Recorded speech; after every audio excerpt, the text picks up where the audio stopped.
Anti-Mage and Isekai LitRPG Adventure, Ends of Magic Book 1, audiobook by Kevin Chapter. One timely ambush. Nathan was feeling left out.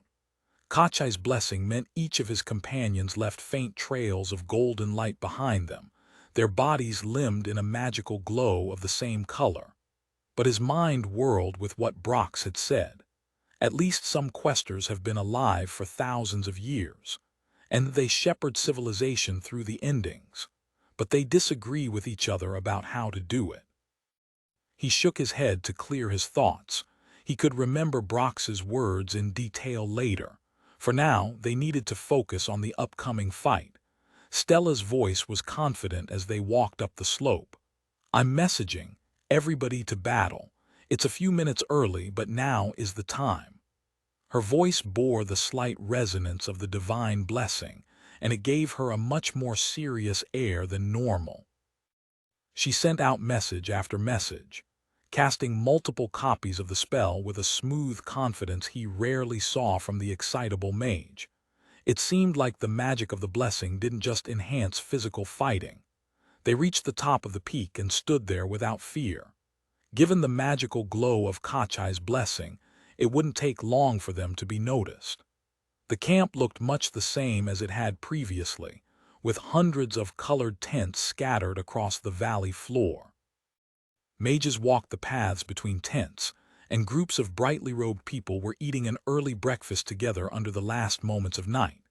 It looked like they planned to start early and were eating well to prepare for a long day conquering housemen. Brox had drawn his blades while they examined the army below, and he pointed straight at the central tent, largest and gaudiest of them all. "Badad must be there, safe as a vault of solace. By Ada's, I swear that only one of us will depart this battlefield." A faint smile graced his face, an expectation of what was going to happen. Then he threw a glance towards the heirs. "Shape your eyes as a quester goes to war. I'll kill every mage in my path, but all who survive will be your duty." The quester activated his blades and zipped down the slope, moving faster than if he jumped. Nathan was only able to track him by the golden afterimage of Kachai's blessing and the cuts in space that his swords left behind. They all watched open-mouthed as the man leapt hundreds of feet, soaring over the lines of golems and soldiers like an arrow fired from a huge bow. He punched through multiple magical barriers sword first, more a projectile than a man. Brox's feet came down gently as he landed in the middle of sleeping rows of slaves and left them untouched, powering through and into the mage-dominated section of the camp. Alarms were going off across the valley below as mages jerked to their feet, but it didn't help those in Brox's path. The streak of light that marked him passed through a few groups as they leapt from their seats. He was gone before the body parts could hit the ground, leaving the leisurely breakfast soaked with blood and strewn with bisected mages. Stella and Sarah shook themselves free of the paralysis of watching a quester fight in earnest and began setting up. Stella carved out a small hollow in the hill at a well-situated shooting position, then began rapidly charging up a paired lasing tube and a capacitor. Sarah lay down in the provided spot, angling her rifle down the slope and sighting along its length to check the angle. She gave an approving nod and began pulling out ammunition, placing different rounds within easy reach. Kachai walked to the front of their position, slamming his shield into the stone and intoning a prayer. "By my divinity, this space will be sacrosanct. It shall be a sanctuary amid destruction. In righteous battle, I am the shield of hope." Mana spilled out from the fabric of Davrar once more, called by the words of the divine Justicar. It flowed into the framework of mana that the wolfman was building, making a shield more solid than any that force mana could make. Arl stepped up next to Nathan, slinging his pack off his shoulder. "Are you ready?" "I don't know if we'll even need to do this," Nathan said, watching as Brox finally arrived in the center of the camp below. He'd killed dozens of mages on the way in, and was tearing through the few trying to rally together in the assembly area. They cast shields and raised protections, but Brox's flickering shape ripped through them with swords that cut space itself and seemed to completely ignore mage armor. The Giant's Rest mages cast spells at him, but they only hit their allies. Badad hasn't shown himself yet, Arl said, lifting a bundle of folded metal loops from his pack. Brox vanished into the enormous tent, and the camp below was still for a moment as a few mages stuck their heads out of tents, recoiling from the bloody carnage all around them. Nathan nodded towards where the quester had gone. Maybe Brox caught Badad asleep. Suddenly, the central tent detonated in a flash, and they instinctively shielded their eyes from the blinding light. Nathan snapped his gaze back as soon as he could, noting that the light itself was a powerful offensive magic, though weakened by distance. It seemed like a localized blast, destructive but contained, so it wouldn't damage the rest of the camp. He was just in time to see an unremarkable tent near the center of the camp explode in a puff of dust as a black-clad mage shot up into the sky. Badad's head snapped around, searching for his target. His eyes found the heirs. Then, a blurring Brox slammed into the other quester blades first. Space rippled, and Brox was thrown away from the other quester with a flare of magic, landing heavily with his hands empty. He clutched his side where the clothes had been burnt away. Even with both his blades gone, his expression was a vicious smile that Nathan could see from above the valley. Badad hovered high in the air, body contorted around the sword buried in his side. The mage yanked Brox's sword out with a full-body wince and pressed a glowing hand to the wound. The healing spell failed, and blood dripped from the quester's feet. Badad snapped out a single word that Nathan couldn't hear, but the space around him seemed to congeal just as Sarah fired her rifle, the bullet vanishing into the shield without effect. Brox was already airborne, flying upwards like an arrow released from a bow. When he touched the distorted space, his progress slowed as if he was suddenly moving through molasses. What is that? Some kind of spatial distortion, like the transit roads of old Gemor, but in reverse. The quester mage just floated there, raising both hands and channeling a spell that Nathan could sense even from afar. Sarah fired again, this time an enchanted bullet, and Stella unleashed her laser spell, funneling the lightning down it a moment later. Other attacks flew from the hills as hidden adventurers unloaded everything they had on the quester. A sonic boom sounded from one of Khazar's javelins, and a powerful fireball impacted the sphere a moment later. The spells washed over the spherical barrier, hiding Badad from sight for a moment as the spells played over the sphere of disrupted space. More spells flashed from the camp, the mages targeting the places where the adventurers had attacked from. 3 disintegration spells struck at the heirs, but they deflected off Kachai's shield even as Nathan absorbed a lightning bolt as thick as a tree with his aura. The magic cleared from Badad's protections, and Nathan saw that the black-robed quester was unharmed and smiling. The man brought his hands together and spoke a spell that sounded clearly in Nathan's ear. Reverse time. A wave of power flashed across the world, emanating from Badad. It covered the camp in an instant and then washed over the heirs. Nathan instinctively drew his aura tight to his body, focusing everything on denying this new magic that assaulted him. It was a power beyond mana, like the spatial roads of old Gemor or the cuts in space left behind by Brox's swords. Nathan concentrated his entire being on not being swept away, on remembering. There was a moment of blurring confusion, aura of Antimagic 8 achieved, Mental Fortress 5 achieved. Brox pointed a sword at the garish tent in the center of the camp. Badad is in there, safe as a vault of solace. By Ada's, I swear that only one of us will depart this battlefield. A faint smile graced his face, an acceptance of fate. Wait, this already happened. He smiled at the rest of the heirs. Shape your eyes, Nathan interrupted frantically. Badad just reversed time. The center tent is a trap. He's in that one. He pointed at the nondescript tent sitting just to the side of the assembly space. Right now, he's probably setting up a trap and sounding the alarm. He knows you're coming. As if on cue, Nathan saw the mages below all tilt their heads, like they were listening to an invisible announcement or a mass message spell. The words tumbled from his mouth, every piece of information weighed against the time it cost to say it. He cast a bubble of space that stopped you but couldn't heal your sword wound. Brox's smile turned to a hiss through gritted teeth. He cannot cast wizardry like that twice. If I strike down Badad, the prophecy is fulfilled, but he is doomed even if I fail. He bowed his head to Nathan, speaking quickly. May your tail span the sky. Then the quester leapt, zipping towards Badad's tent like an arrow released from a bow. Nathan pinned Arl and Stella with his gaze. We do it now. Stella looked confused but nodded, quickly shaping a stone suitable for Nathan to stand on and beginning to channel mana into the platform. I'll go as luck ride with you, Arl said with quiet intensity as he handed Nathan the bundled hoops of metal that contained a huge dimensional space full of water. Nathan grabbed onto the rope handle they'd fashioned so he wouldn't touch the magic directly, then stepped onto the smooth platform. Far below him, there was a flash of light as Brox clashed with a forewarned Badad, the unharmed mages below beginning to cast spells.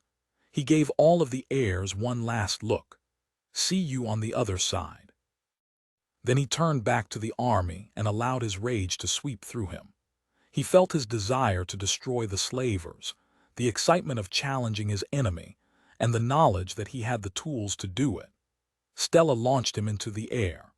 The acceleration made Nathan's legs creak with strain, but his rage-enhanced strength and durability kept him upright as he soared high over the Giants' Rest camp. The mages below were prepared this time, and the adventurers hidden in the hills hadn't yet started their attacks. So every mage focused on Brox and Nathan, but Brox was a barely visible flicker harrying Badad through the air. The questers were playing high-speed mid-air tag, with Brox suddenly capable of aerial maneuvering. Sonic booms sounded as the sword-wielding quester accelerated, but Badad turned sharply to dodge the other quester's zipping form while leaving behind magical traps. Nathan saw Brox run into one of the spells and blast through it sword first with an explosion of magic that rocked the valley. Arrows and spells shot up toward Nathan, and he reached inside for the insight he'd held onto for so long. Kia had told him how to develop airwalking months ago, and Nathan had practiced the insight a few times, waiting for the right situation to develop it. Now the time had arrived, and he spared no expense. His focus slowed down subjective time as Nathan funneled stamina to his hands and feet. He pushed down with his muscles, exerting his stamina to provide an equal and opposite force to his movement. At first it was like trying to push off against water, but as he concentrated, the air firmed up into something more like foam. He pushed with his feet and then his hands, twisting himself out of the path of the first arrows, though not by much. One twisted around to follow him, skills enabling it to penetrate his skin as the shot grazed his ribs.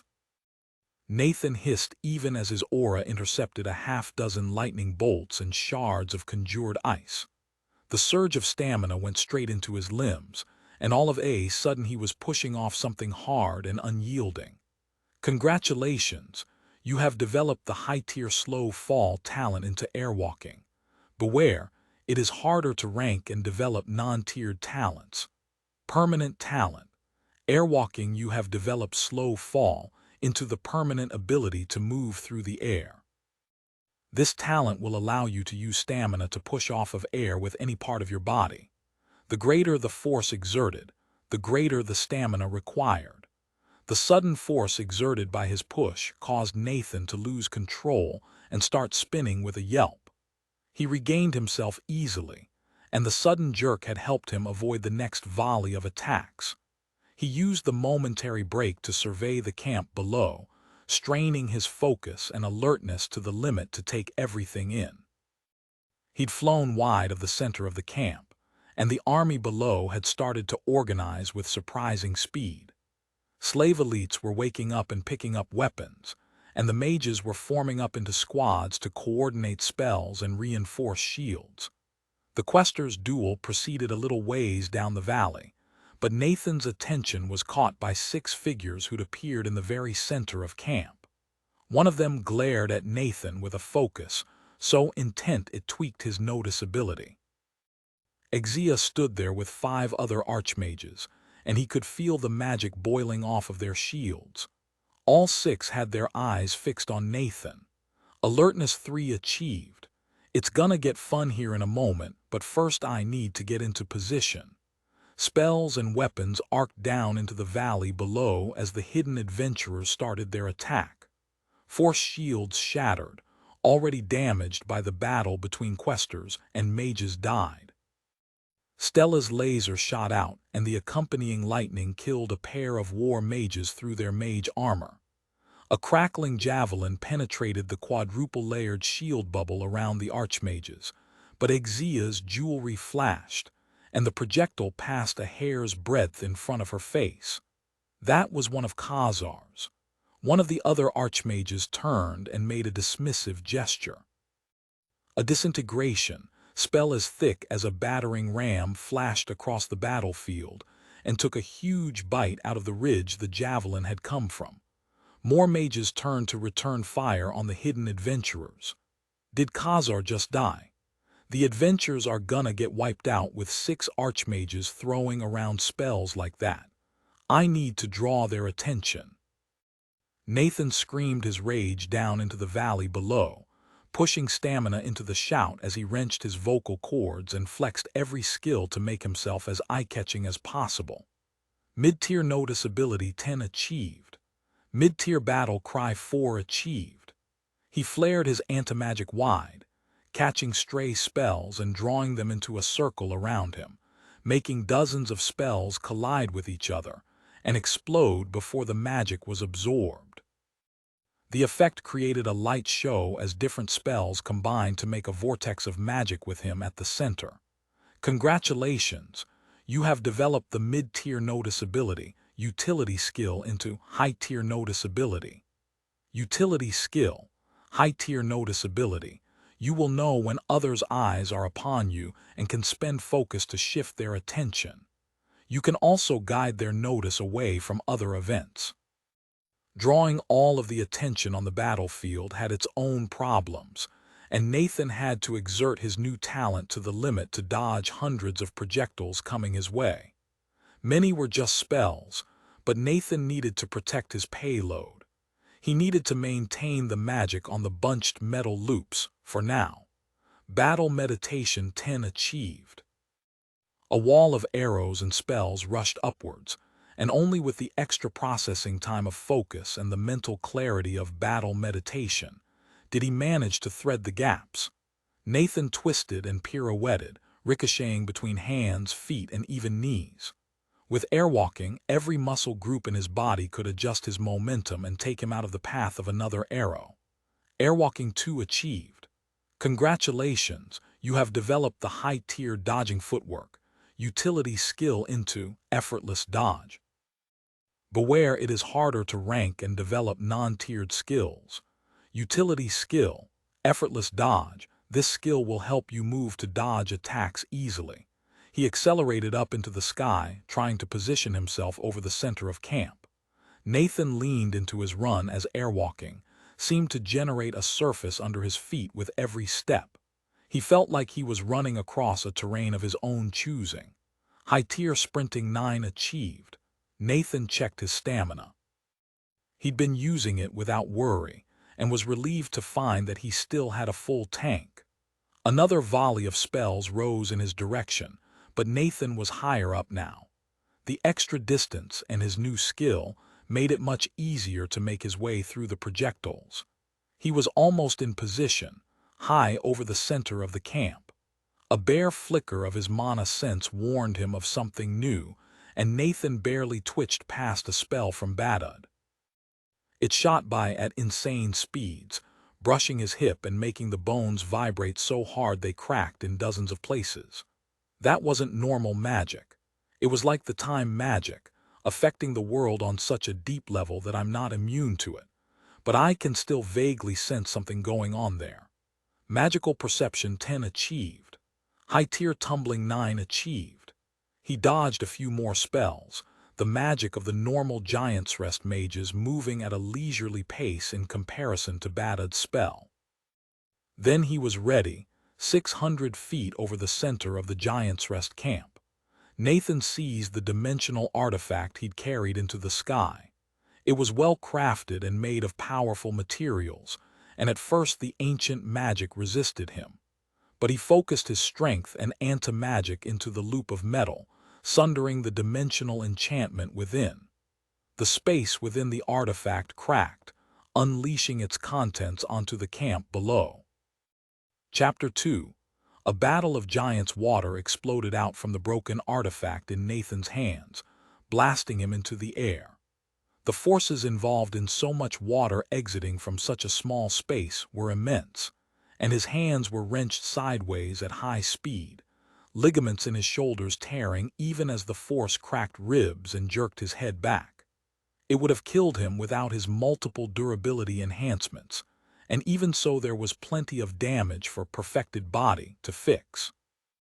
Some of the water ended up in Nathan's mouth and nose, and it was foul. He retched for a moment and struggled to orient himself, finding that he'd been blown even higher into the sky and was now some distance east of the Giant's Rest army. He had a great view of the lake-sized mass of water falling towards the camp. It looked like an ant hive that was about to get hit by a sledgehammer. A few shields sprung up as a last-ditch attempt at protection, but they were too few and far too late. Between Nathan and the camp, and a good deal lower, he saw Badad. With his back to Nathan, the quester stretched out a hand to cast a spell that thundered across the valley. Space started to twist in anticipation of his words. Shield of the golden blur of Brox slammed into the Giant's Rest quester. Nathan caught the barest glimpse of the blond man viciously swiping at Badad's head with both blades. The reality-tearing swords deflected from a protective spell, but Brox just kept attacking, striking dozens of times in a single second. The flurry of attacks tore into the magical defense until a lucky strike cut Badad cleanly from his left shoulder to his right hip. Blood sprayed outwards as the Giant's Rest quester fell in two unequally sized pieces. Meanwhile, the archmages in the center of the camp blazed with magical energy. Hexagons of force shimmered into existence before the crushing downfall, but they only managed to cover the assembly area in the center of the camp before the cascading waters slammed into the ground with a world-shaking roar. Was that it? Do we just win now? Badad's dead, and with Brox's help we can take them apart. Brox took off towards the Giant's Rest camp, making for the place where the archmages had stood before they were swallowed by water. Nathan sprinted after him in midair, wanting to get back into the fight. Hopefully they could catch the archmages before they teleported out. The roar went on and on as the giant sphere of water rippled across the ground, sweeping through the Giant's Rest camp. A flash of green magic brought Nathan's attention back to Badad's tumbling body. Something around his neck shone with blinding light, and a new body coalesced beneath the tumbling upper torso. The green light struggled to seal the wound caused by Brox's black sword, but it seemed to be winning. Oh, come on. Just die. Nathan adjusted course towards the quester, trying to reach him before the healing finished. He opened his mouth and shouted over the roar of the water, trying to get Brox's attention. Badad is healing. Mid-tier battle cry 5 achieved. Brox looked backwards as the green light overcame the black, and the necklace that had saved Badad's life shattered into particles that radiated the most intense life mana Nathan had ever felt. Even from afar it was overwhelming, like the magic of the Kali's conclave. The Gemor quester's expression twisted with fury as he reversed direction, readying his swords to stab Badad a third time. Quenfi's hatred. A flaming tentacle the size of a tree lashed out from a ring on Badad's finger. It moved with shocking speed, wrapping itself around Brox in the blink of an eye with the roar of a vengeful god. The appendage was black at the center, with deep red flames licking the edges. Nathan felt overpowering divine mana from the spell, but it was unlike any other variant of that power he'd felt before. While Kachai's magic was imbued with inspiration and righteousness, this mana was destruction and hatred made manifest. All of the emotion of the spell focused on Brox, and it felt like the mana was more than willing to torch the world to kill the quester. Enchantments in Brox's armor flared to life and formed a web of protective light as the tentacle tightened around his captured form. Nathan saw the man's lips moving, but couldn't make out the words through the visceral noise and flame. But Brox's expression looked content as he snapped his arm forward, hurling a sword at Badud's center of mass. Then the tentacle constricted, crushing Brox and burning him to ash in a single instant. The giant magical limb seemed to shiver with pleasure before fading out of existence along with the ring that had summoned it. The thrown sword spun once before stabbing into Badud's stomach, sinking up to the hilt in the quester's naked torso. Nathan pushed harder as he ran, accelerating towards his target with every bit of speed he could coax from his legs. High-tier sprinting 10 achieved. Insight time. I need to move fast and kill a quester. Since I'm not running on ground, I can generate force in any direction I can kick off from. I shouldn't think of it like running over easy terrain. I should pick a vector and generate the most force I can along that vector. Nathan kicked his legs faster as he focused more and more of his rage and stamina into his feet. He leaned forward, directing the normally upwards momentum that running generated into propulsive movement. Gravity was just another force vector to calculate and align into the direction he wanted to go. Congratulations, you have developed the high-tier sprinting utility skill into acceleration. Utility skill. Acceleration. This skill will help you accelerate very rapidly in your desired direction and decrease the stamina cost of doing so. Cannot be used to move in directions you could travel not without this skill. Badud's eyes widened at Nathan's sudden burst of speed. The man gasped out another spell, coughing up blood as he grasped for the hilt of the sword sticking out of his stomach. Slow shell. The bubble of distorted space that Nathan had seen before the reverse time spread around the quester.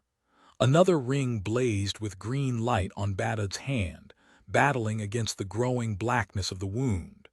But this time the sword was still in him, and the ring shattered as it lost the fight. As the black infection grew, Badud managed to grasp the weapon. He yanked out the black-bladed sword before pressing his hand against the wound and summoning more healing magic. Nathan drew his aura in tight as he slammed into the shield. The magic wasn't a hard barrier, but a zone of slowed time and expanded space. Nathan partially resisted the effect, but it went deeper than just mana. He truly had to cross hundreds of feet of distance at restricted speed to pass through the shield. He stretched his senses out to understand the new kind of magic. It's got mana in it, but there's clearly more going on here. It's like there's another dimension to the magic, one that rewrites the rules of reality in a local space. I can't detect it, but the mana here is arranged around the bones of something deeper. Is it related to that weird dimensional layer that protects people's mana barriers, or the dimensional magic of the transit roads of Old Gemor? He focused on one of the blank spots in the shield where there had to be structure, spinning his aura in a vortex like he'd learned from the fire elemental. There was a sudden pop, and something broke, draining into his anti-magic without adding to his stamina. Aura of Anti-Magic 9 achieved. The energy that drained into his aura had additional depth, feeling like the raw material of magic. But it wasn't mana. Congratulations, you have developed the magical perception, utility skill into wizard senses. Utility skill, wizard senses. This skill lets you sense the mana and wizardry around you and understand its purpose. Oh, so this kind of magic is called wizardry. Is Badud a wizard? The missing spots in the spell that entrapped Nathan filled in with a buzzing energy that had eluded him before. The structure was weird, and it was clear that the spell worked by different rules than any mana he'd encountered. He couldn't figure them all out, but it only took a moment to understand what parts of the spell were integral to the spatial barrier that protected Badud. Magical intuition 10 achieved. It took a second to drill his anti-magic through the barrier and siphon out the wizardry. The delay made the spell break in pieces instead of shattering all at once. This method won't work on an attack spell using wizardry. I need my anti-magic to apply to it directly, either through my next anti-magic talent development or my next class development. That's my top priority right now, or else my biggest advantage doesn't apply against Badud. He can just hit me with a wizardry attack spell and I'll splatter. The extra time was enough for Badud to notice that his protections were fracturing. He looked up from his impromptu bandage to stare incredulously as Nathan surged towards him in fits and starts. The spell started to break faster and faster, and the quester made a split-second decision. Teleport. The spatial spell popped like a bubble, and Nathan stumbled into the space Badud had so recently left. He roared his rage across the battlefield, the sound audible above the crashing waves below. This is the 4th time that's happened. I should scrub the insight for teleport from the face of Davrar, kill anybody who can teach the spell. He reoriented himself on the battlefield, jaw set. It was time to kill any mages he could. This time he wouldn't give his targets the opportunity to teleport out. Below him, dirty water foamed and crashed across the base of the valley. Surf rebounded from the slopes to either side, and a wave flowed down the valley, carrying away the detritus of the camp. Nathan saw tents and trees, crates and bodies. A small ashblood cobra surfaced for a moment, swallowing the corpse of a slave soldier before diving underwater again. Oh, the hatchling survived after all. Hooray! But the army hadn't been completely destroyed. Some mages floated in the water, protected from the swirling currents by their mage armor. Others flew above the surface, swooping down to rescue their comrades and bring them to safety in the center of the camp, where the archmages stood. The previous assembly area had become an island of safety and light. The archmages were spaced evenly around the circumference of a wide dome of force. At least 50 other mages stood with them, recovering and regrouping from the sudden deluge. Nathan watched as the archmages slowly walked outwards, their protection expanding with them. The shield pushed back the foaming waters, and they used spells of earth and water to grab soldiers and mages, drawing them into their protection. Powerful light spells illuminated the space, giving the other mages a beacon to head towards. Adventurers were harassing the rescue effort, and arrows, spells, and bullets sniped down the flyers and struck at survivors in the water. The return fire was desultory and weak, because the Giant's Rest mages had bigger problems to deal with. The water boiled here and there as ashblood cobras struck at targets and were killed in turn. The snakes were only 10 or so feet long, but that was still large enough to swallow a person. Some of them even succeeded at cracking through mage armor to feast on screaming mages. Nathan started sprinting for the archmages, spending focus to make himself less noticeable as he built up speed. He had stealth skills, but there was nothing to hide behind. He spread his aura out in front of him to absorb the light mana that illuminated the battlefield, preventing it from reflecting off of him. High-tier noticeability 2 achieved. He turned his gaze to check on the airs and blinked in surprise. The bubble of golden light that marked Kachai's shield was high above him, a small orb atop the nearest peak, but it was accompanied by dozens of other identical domes scattered across the mountains around the army. More shields popped into existence with every moment, and soon there were nearly 100 decoy bubbles spread across the mountains. Those have to be illusions cast by Gail Shullett and her students. The second wave of adventurers must have gotten here, but why are they building decoys of the heirs? Then Nathan saw a flicker of lightning from the ridgeline behind the heir's position and remembered the second part of the plan. It was a simple idea, really. Stella spent the last few minutes charging lightning capacitors. The night lit up as lightning bolts stabbed down from every direction, crashing into the water all across the valley. One of the bolts passed close enough to Nathan's headlong dash for him to feel the magic in it. It was made of light mana, not lightning mana, an illusion. But one of the 36 bolts of magic that struck the water wasn't an illusion, and it wasn't easy to tell which one. About a third of the bolts weren't great illusions, and it would only take a second of study to notice the irregularities. But they contributed to the overwhelming light show and distracted from the rest of the false lightning, which all looked nearly identical.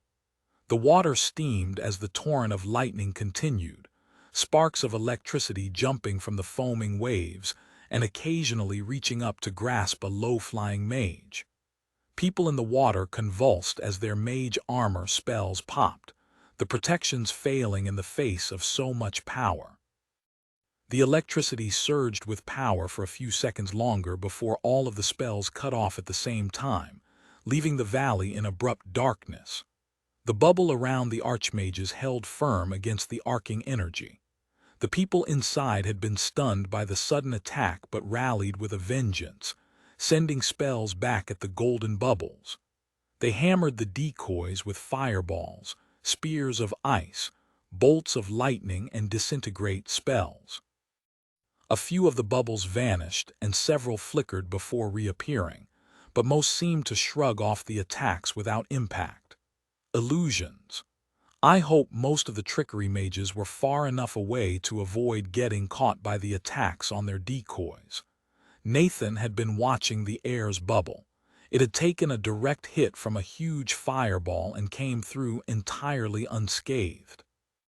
The sound of detonating spells rolled across the valley like an artillery barrage, but faded away at an amplified command from Exia to cease the attack. Both sides seemed to pause and consider the state of the battlefield. The Gemor adventurers were entrenched in the mountains, hidden behind illusions and layers of decoys. They could pick off any Giant's Rest mages that left the cover of the Archmage's shield bubble. But by the same token, the adventurers couldn't penetrate the central barrier, at least not without overwhelming power that revealed their positions and invited retaliation. The situation was a standoff. The archmages looked around, trying to come up with a plan. This is where I come in, to break the stalemate before our enemies figure out something clever. Don't give them time to adapt. Get inside their decision loop and keep hitting them. Anticipation of the coming fight coursed through Nathan's veins as he spun in midair, using his skills and talents to guide his final approach and slowing only slightly from air resistance. He was coming down at a steep angle and at effectively terminal velocity. He meant to end this battle right here and now. Acceleration 2 achieved. Airwalking 3 achieved. Nathan's aura flared wide as he impacted the barrier feet first, his body blasting through all 4 layers of the shield and ripping a huge hole in the protections. He barely slowed down before impacting his target. Exia Dha Hummel didn't see him coming. She was glaring up at the bubbles of light on the surrounding mountains with a peeved expression when his feet collided with her neck. Bones shattered and skin tore as she was driven into the ground, torso pulped underneath him. The body cushioned Nathan's fall slightly, and his knees bent to absorb the impact. His ankles and knees cracked and his butt slammed into the ground painfully, but that was it. Lethal Index kicked in and Nathan knew how badly Exia was injured. That was a lethal wound. She'll go unconscious in seconds and be dead in minutes. Her whole torso needs to be regenerated, but there's magic here that can do that. I just saw some of it. A war mage to his right acted immediately, and darts of ice cracked towards Nathan at supersonic speeds. They evaporated in his aura as he stood and stomped on the Archmage's head. Problem solved. Magekiller has leveled to 102. You have slain Archmage Exia Dha Hummel from surprise in the midst of battle. More mages recoiled in surprise from Nathan's sudden appearance. Spells flew his way, but he was already moving. Water sloshed into the dome from the hole Nathan had left in the shield, but the tier was mostly overhead and the flow was minimal. He bounded past the war mage, crushing the man's skull with an elbow and then kicking an enslavement mage hard enough to cave in their ribs. Dead of punctured lungs in a few minutes. There were a few slave elites moving to block Nathan, but they seemed so slow under the enhanced perception of his focus. He exulted in leaping right over them, completely unbound by gravity.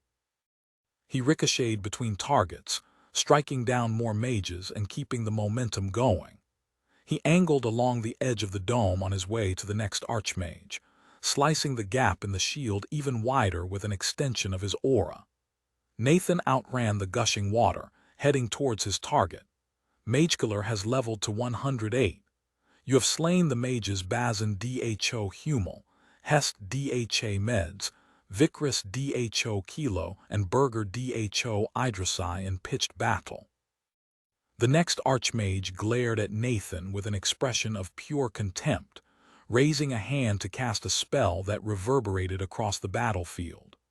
Banishment. The space around Nathan quivered at the focused power of annihilation channeled into it. With his new senses, he could detect the hint of wizardry in the spell, but it was undisciplined and badly focused. Regardless, its presence gave the spell an extra weight that mana alone could not. This was a spell that would strike past normal defenses, destroying physical matter from the inside out. It tore at Nathan despite his anti-magic, similarly to how Exia's Disintegrate back in Housemate had fared better against his anti-magic than it should have.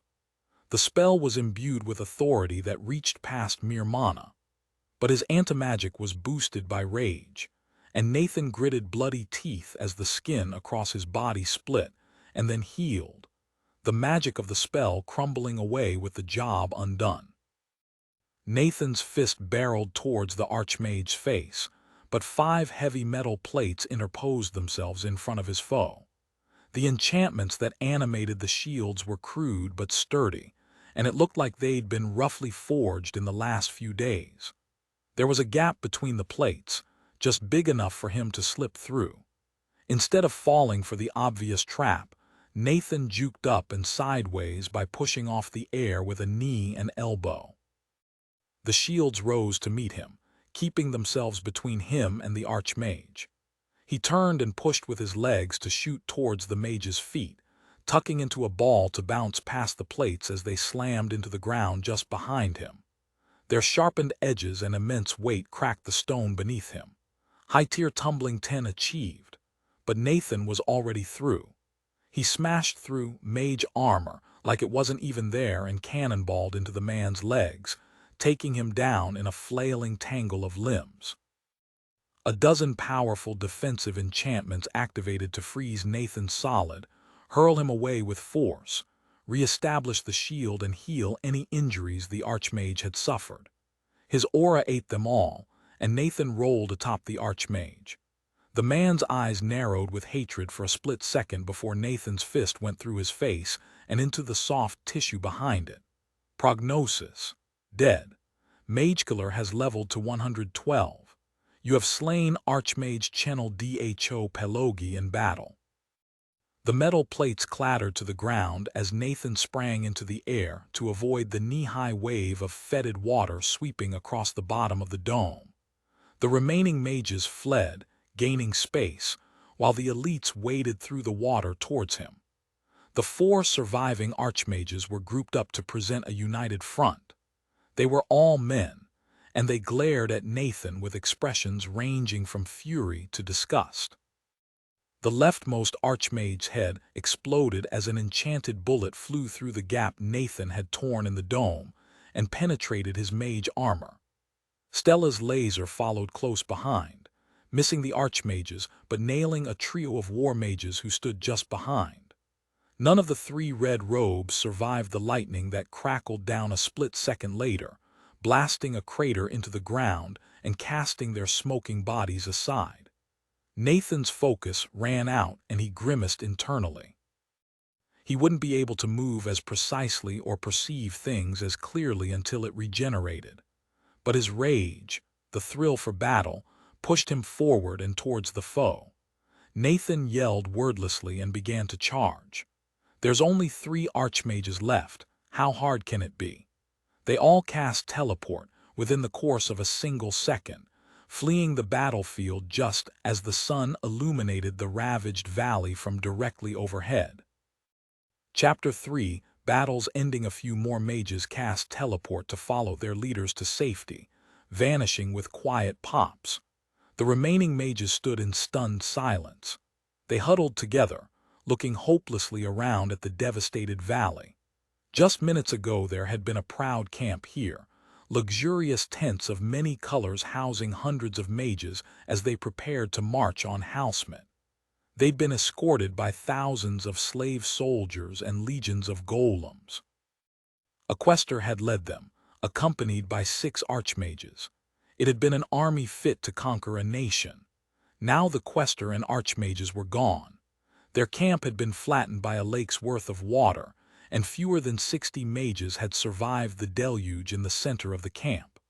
A good portion of the slaves and golems had escaped the raging waters by climbing into the hills. But now they were without mage support, fighting in rough terrain that broke up their formations. It was the kind of fight where Gemor adventurers held every advantage. The water sloshing across the bottom of the valley was only knee-high by now. Most of the lake Nathan had dropped on them had washed down the valley in both directions, leaving the ground scarred and pitted. But these mages were far from safe, and they flinched as more attacks rained down on what was left of the archmage-level force bubble that had protected them thus far. The barrier shivered and peeled back from the spot where Nathan had punched a giant hole in it. 4 slave elites attacked Nathan as one, trying to leap up to where he stood a dozen feet in the air. One threw a knife that he dodged without trouble. He unraveled the mind magic enslaving them with the ease of practice before speaking in a commanding voice. Giant's Rest is defeated. They are your masters no longer. Halsmet will welcome you as people worthy of freedom. Recognize your true enemies. Leadership 7 achieved. The elite splashed to their knees and dropped their weapons, looking around with confusion. His skills ensured that they would hear and believe him, but it still took time for the very concept of freedom to sink in. The mages watched the entire process like deer in the headlights, seemingly unwilling to do anything to make themselves stand out. He thought they were about to shatter and flee in all directions, and he started mentally tracking the war mages. They would be his first targets. If I just attack, I'll start the stampede. There are more than 50 people here, and I'm not sure if I can catch them all, especially if some can cast fly. Out of the corner of his eye, he noticed a cloud of glowing specks pop over the mountains from the direction of Halsmet, beelining towards him. Ah, my reinforcements. I wonder if they'll be happy that they're just in time to clean up this mess. We are graduates of the Ascendant Academy. Our magic can kill dragons. If we die tearing down monsters. Use your water magics. A swarthy war mage stepped forward, his voice boosted by some skill or magic to cut through the tension. I think somebody just volunteered to be my next target. Water lash. The red-robed man raised a tendril of muddy water and cracked it forwards like a whip sized for a giant. Nathan's aura broke the spell, and his skills helped him retain his momentum as he blasted through the suddenly limp body of water. He aimed directly at the red-robed man as the water crashed to the ground behind him. The war mage's face fell in the second it took Nathan to cross the gap. The man's hands came up in a useless effort to ward off a blow, but they accomplished as much as his mage armor, in blocking the spine-breaking fist that slammed into his neck. Mage Killer has leveled to 117. You have slain War Mage Nil Dho Glick in battle. The mages backed away, forming a fearful semicircle around Nathan. A few cast Fly to escape, but Nathan swept his aura overhead, breaking the spells and causing them to splash back into the water before they could get out of range. His eyes darted over the crowd, noting that one of the mages towards the back wore a pink mask. Oh good. Feline survived. I bet Sudriel warned her about the plan and she was ready to find cover. A fully armored Kia slammed into the ground next to Nathan, water spraying up from her feet as she slid to a stop. The metal-covered figure glowed with intimidating golden light, and her greatsword was a 40-foot-long construct of divine mana that gave off an aura of overwhelming power. She looked like an avatar of war, descended to teach the mortals their place. She could kill all of them in just a couple of swings of that sword. Surrender!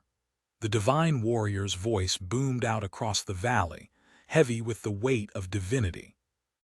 She leapt up into the air to stand above the mages, her presence pressing down with a feeling of overwhelming confidence. I guess she's not killing them all. How is taking them prisoner going to work? A few mages swore quietly, looking around to gauge the others' reactions. The situation balanced on a knife's edge, and a war mage on the edge of the crowd raised his hand towards Kia. Descent Nathan's aura speared through his mage armor and banished the forming spell a bare moment before Kia's sword bisected the war mage from crown to groin with the hissing of cauterized flesh. Surrender. The voice came from the pink-masked figure, who ripped off the mask to reveal a nervous young man.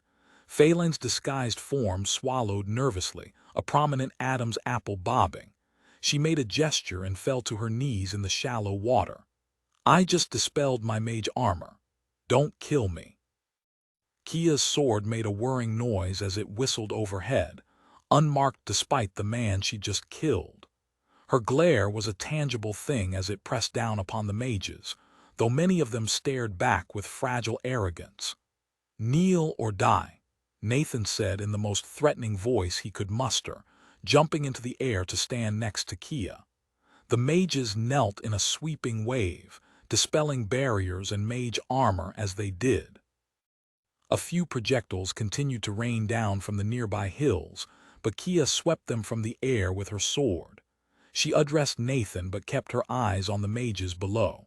Success beyond prophecy. The questers. Brox is dead, vaporized by some kind of divine magic. Batad teleported out with a cursed sword in his gut. Nathan watched their captives, seeing a few look around furtively. One of them was surreptitiously holding something to his mouth and speaking into it.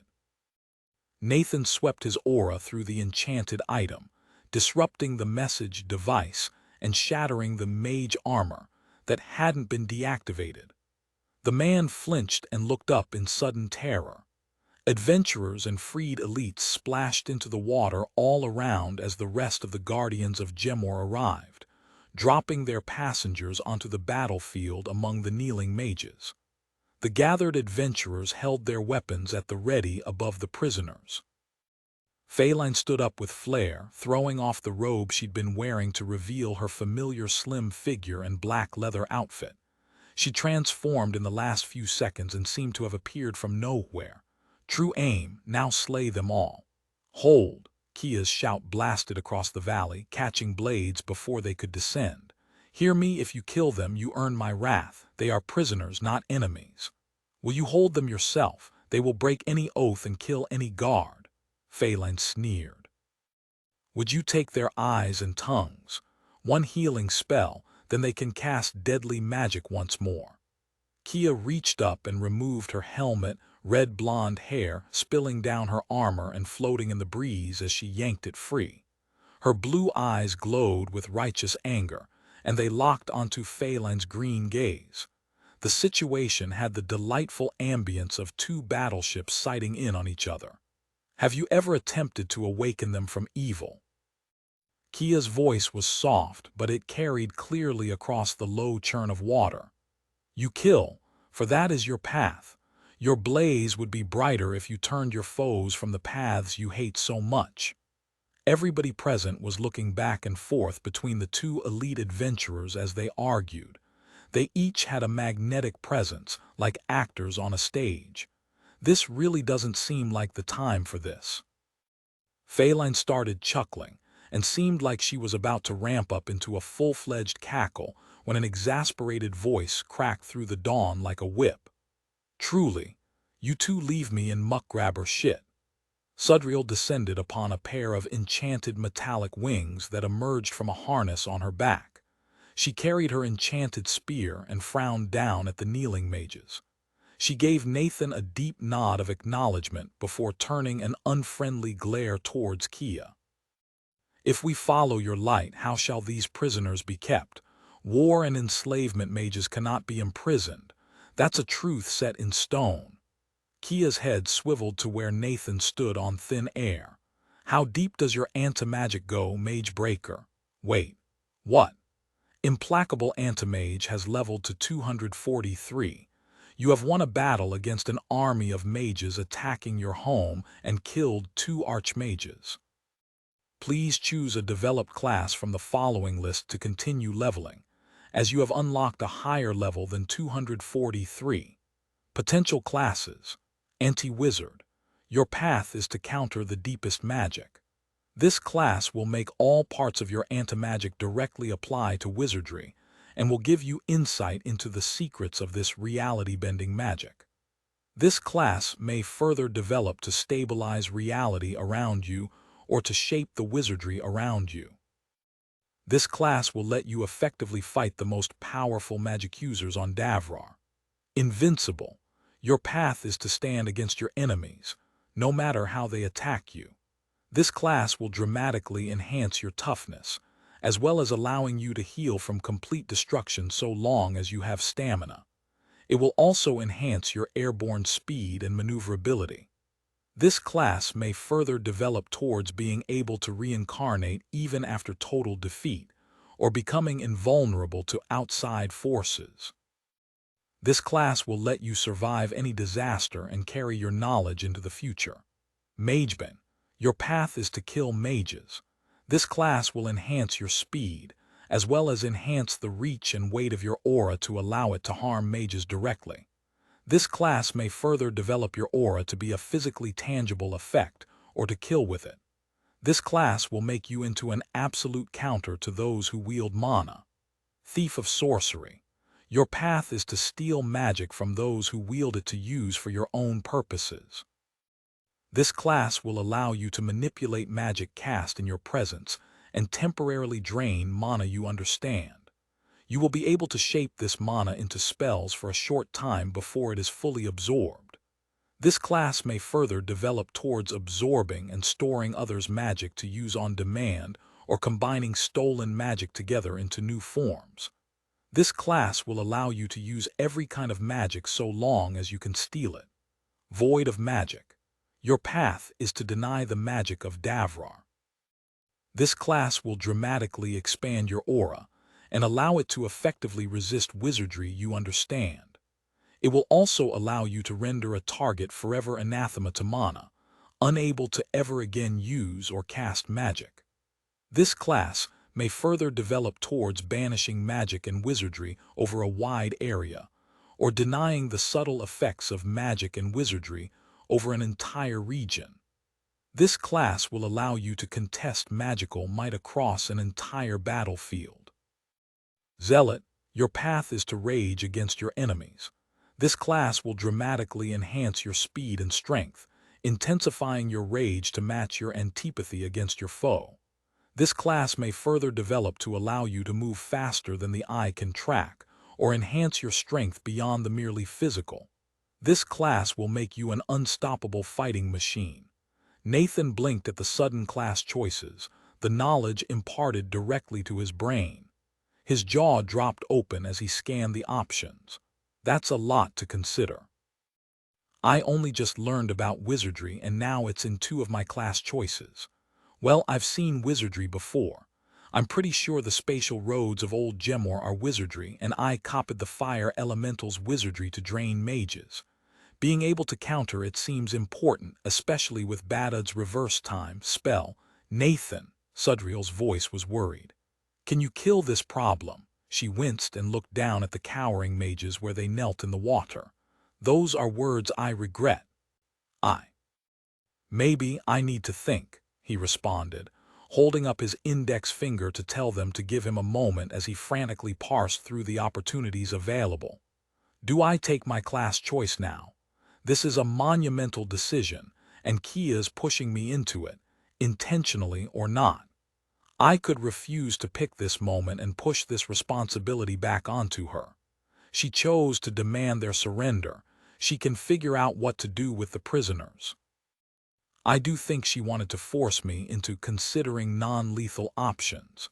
Nathan shook his head to dismiss that line of thought. He was pretty sure that the divinity within the holy warrior wouldn't let her kill captives. She had taken a shard of the god of righteous battle within her, and it demanded she not kill when appropriate and guarantee the captives proper treatment. That was part of why the guardians mostly fought monsters, not people. Feline brushed her hair back in an exaggerated gesture, speaking in a sarcastic tone. As your flame calls, Mage Breaker, the mages who would enslave you and your friends can wait all day for their salvation. She pulled out a wicked dagger and began innocently cleaning her fingernails. Nathan considered what she'd said, brow furrowing. These mages had been part of an army that had tried to kill his friends without compunction. They'd marched to conquer Housemint and enslave its citizens just as they got their first taste of freedom. Nathan had come here to kill them, plain and simple, but that no longer applies. They're captives of war and have surrendered. It's different to kill them now. They're in my power completely, and if I can't find mercy now, then I never will. Is death the only path? No, it's not. My classes mean another way is possible. Mental Fortress 6 achieved. Void of Magic is the only class that will let me permanently cut people off from mana. It's also one of the 2 classes that will let me protect myself from wizardry. I'm like 90% sure it's the right choice, but this is an important enough decision that I'd like to bump that up to 99%. Otherwise, I'll regret my choice forever. He heard whispers from below. Does anybody know if the Mage Breaker is merciful? The mages shaded their eyes to watch him with expressions ranging from hope to terror as they whispered back and forth. They'd certainly figured out that their fate rested in his hands. Nathan looked back at the 3 women who watched him impassively, waiting for his decision. He copped out. I need to think through a development. It won't take long and it might solve this problem. For now, I'm going to drain their mana pools. It'll be temporary, but if they're out of mana, then they're not a threat. Feline's face clouded with disapproval, but she merely spun the knife through her hands before the blade vanished. Your target should be the slave soldiers. They need your mercy, not this muck-grabber filth. She faded from attention, slipping smoothly into the crowd of adventurers.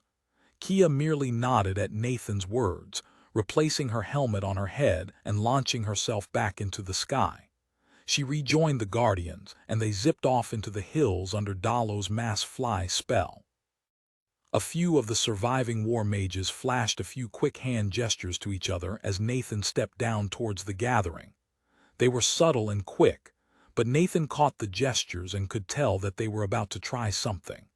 Alertness 4 achieved.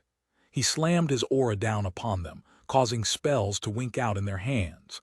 The mages tensed, then slumped in defeat as Feline appeared behind 2 of them and prodded their necks with her knives, drawing blood from shallow cuts. Their expressions paled as Nathan started up the mana siphons, cracking into their mana pools and quickly draining every speck of the resource that allowed them to cast devastating spells. Without it, they were just flabby men in wet robes. Nathan closed his eyes and found he could feel more than just mana. His new wizard sense could detect the shell around each mage's mana pool. It was like they had a tank floating around them, a container made of some kind of dark matter that held their power. He expanded his mana siphoning efforts, draining 5 mages at a time. It took anywhere from 10 to 30 seconds to drain each mage's mana, depending on how much they had. This would go faster with an expanded aura. I'd love to take one of the classes that do that. A bigger aura would mean I could do more with it. Reach farther, cover a larger area, condense it down more when I need to stop a powerful spell cold. An insane amount of energy flowed into Nathan as he drained all of the mages present over the course of a few minutes. The total mana supplies of 5 dozen mages was enough to vaporize a mountain. Luckily, he had just the thing ready to spend it on to avoid doing his best impression of what happened when you hooked the Energizer Bunny up to a nuclear power plant. He'd had to spend all the focus that had regenerated to keep the process stable, but Nathan managed to replace the skin on his body with the improved version. The silk-inspired collagen fibers enhanced the tear strength of his dermis without sacrificing flexibility or his sense of touch. Perfected Body 9 achieved. Not a very good exchange rate, is it? But the talent rank up alone is worth it. He exhaled and opened his eyes, surveying the scene. The mages were wilted before him, empty mana pools having convinced them of their losing position in a way that blades couldn't. Sudriel had landed nearby and started issuing orders, coordinating the teams hunting the portions of the Giant's Rest army that had escaped. She frequently spoke into some kind of message artifact that blurred her mouth and voice. "They're all drained of mana," he called out, walking in her direction. "This war mage and those 2 enslavement mages have skills to regenerate mana quickly." He pointed them out, and the adventurers standing guard pivoted to keep close watch on the ones he'd marked. "The others shouldn't be able to cast so much as a fireball for the next half hour. Is there somewhere you need me?" The guildmistress nodded quickly, looking up with furrowed brows. "The 7 fools have trapped 45 slave elites in a maze of illusions. That way." Nathan nodded and leapt into the air. He spent the next 20 minutes sprinting around the valley, bouncing between groups of slave soldiers to free them from Giant's Rest's mental control. He was fast now, since he didn't care about terrain. His new skills meant his top speed was somewhere around 50 miles an hour, and he pushed that limit to reach all of the groups that needed his attention. He jogged over to a large crowd of normal slave soldiers, dragging his aura like a cloak to tear out the mind magic enslaving them. It only took about half of Nathan's attention, and he diverted the rest to considering his class choices. "Now I have some time to think without pressure, and to be sure I'm not being influenced. I respect and want to take input from all 3 of them, but they've all got agendas and espouse different paths. Sudriel is pragmatic, Phaline is bloodthirsty, and Kia is idealistic. What am I? Let's go over these choices again in order." He built a little whiteboard in his memory, tallying up the pros and cons of each option. Anti-Wizard was a good choice. It would let him counter Badud's most dangerous magic, and Nathan felt that understanding and messing with wizardry would be important to dealing with the endings. But it didn't do anything except let him manipulate wizardry. It didn't improve his capabilities against normal magic at all. It doesn't make my aura bigger or do anything except against wizardry. I want to be able to cover a battlefield in anti-magic, and that class doesn't get me there. Invincible was next, and it was similar to the Woundless Berserker class he'd been offered at level 81. But better. It was clearly based off of the insights he'd been brainstorming for Perfected Body, and he'd love to stop worrying about a freak headshot threatening death. I think I can get the same benefit with a talent development, though it's not certain. The class doesn't improve my anti-magic at all and has no protections from wizardry. A smart enemy will figure out a way to deal with me. I don't want to get locked into a stone box and drop deep beneath the ground. Magebane was too similar to Magekiller.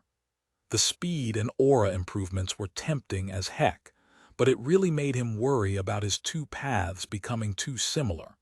It also had no wizardry protections.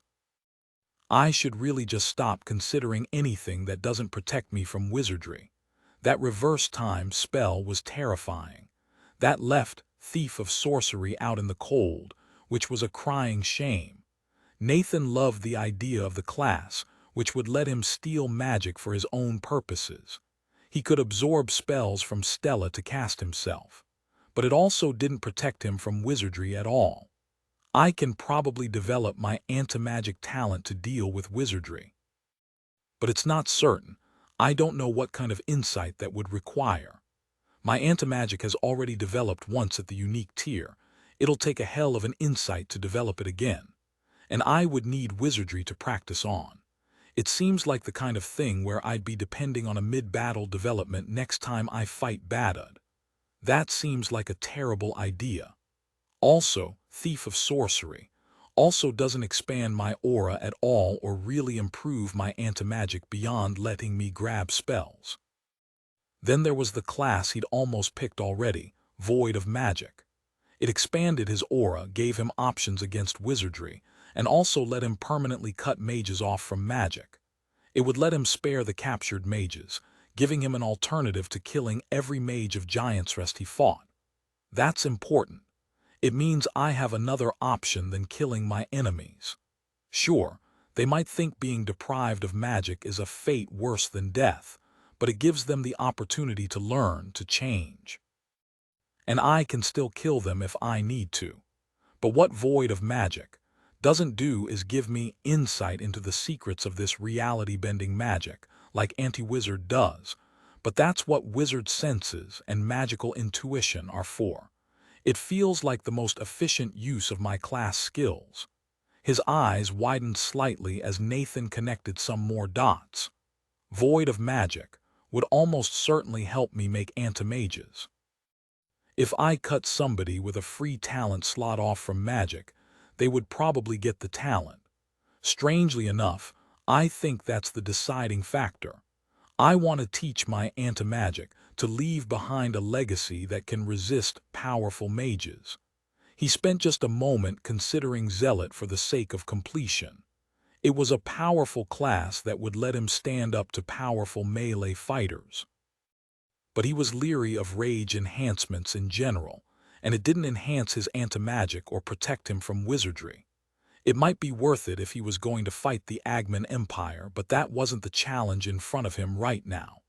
And if I actually beat Giant's Rest, that'll earn me at least a couple hundred levels.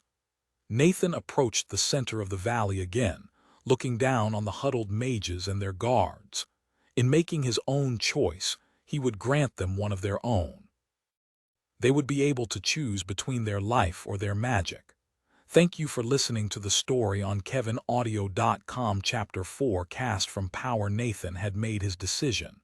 He knew he'd been influenced by Kia and the captive mages, but he was also confident that Void of Magic was a good long-term choice. Congratulations, you are now a Void of Magic. 3 of your existing class skills have developed, and you have unlocked 3 new class skills. Class skill deepens stamina.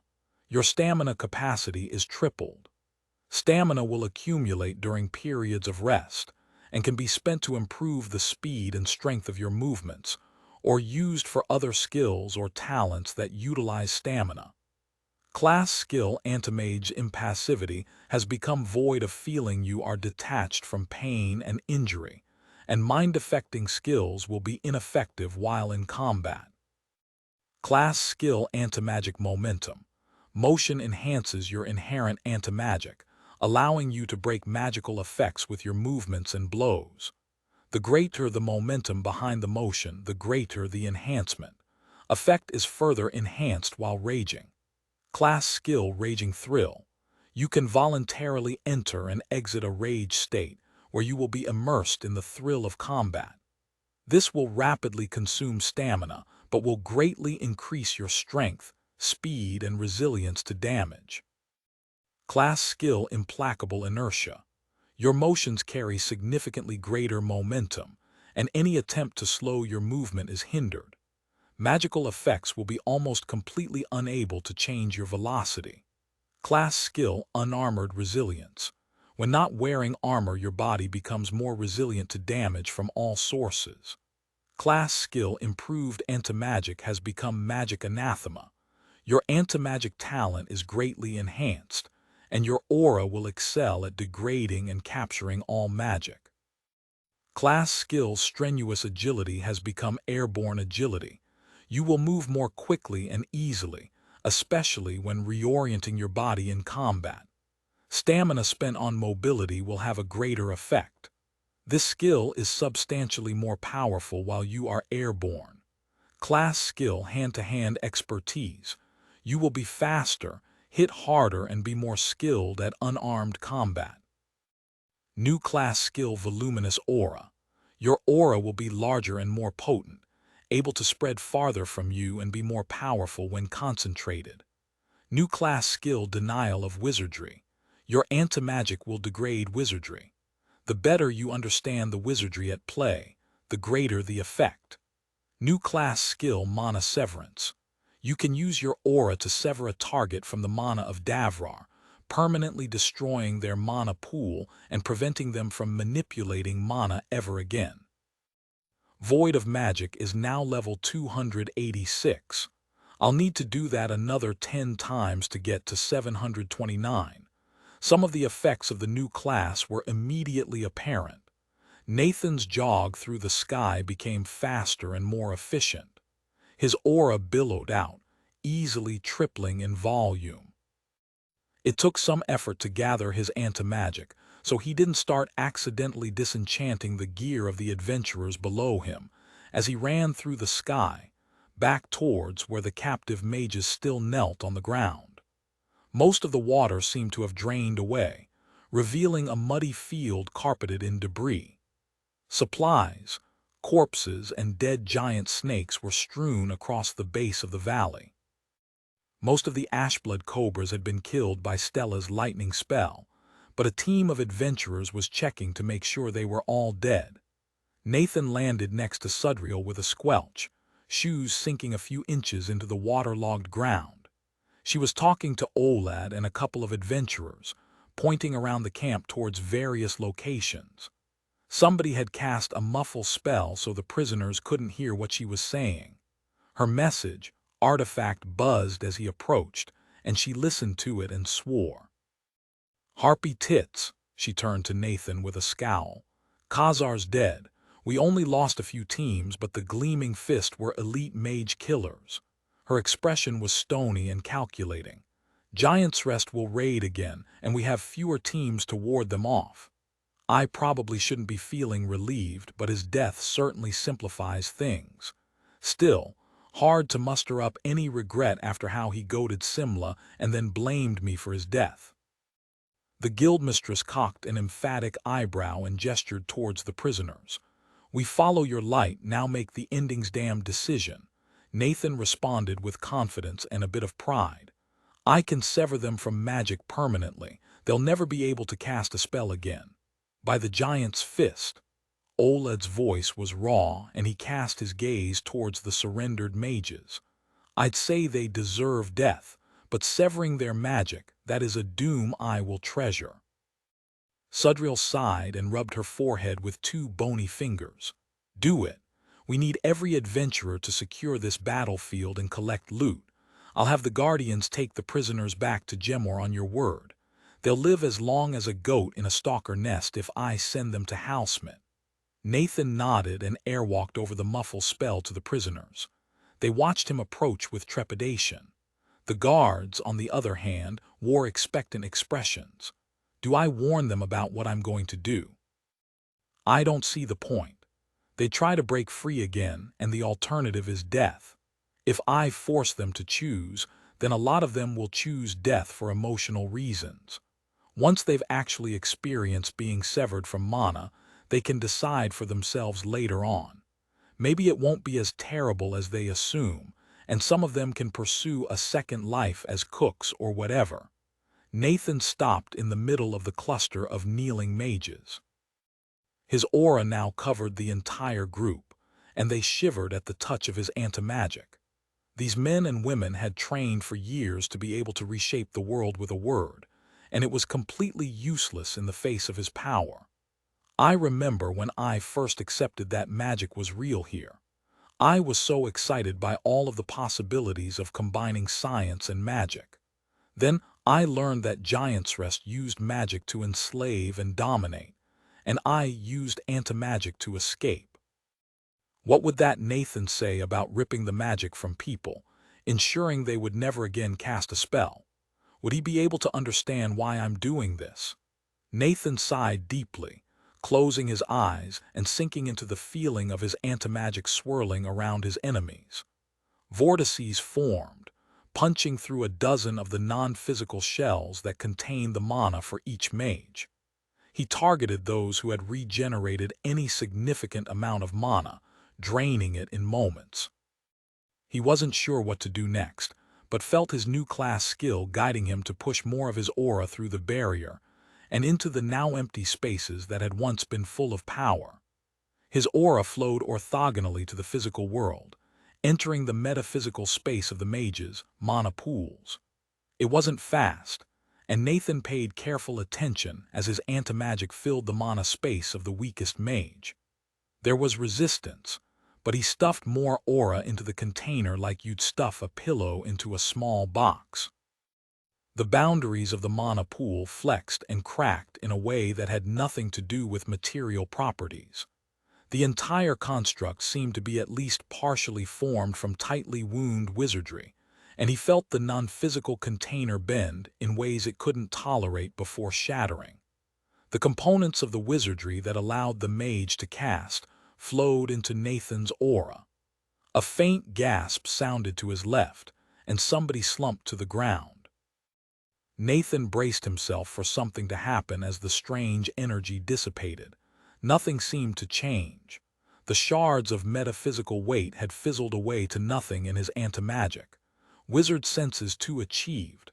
Are mana pools wizard constructs? Is Davrar built from wizardry?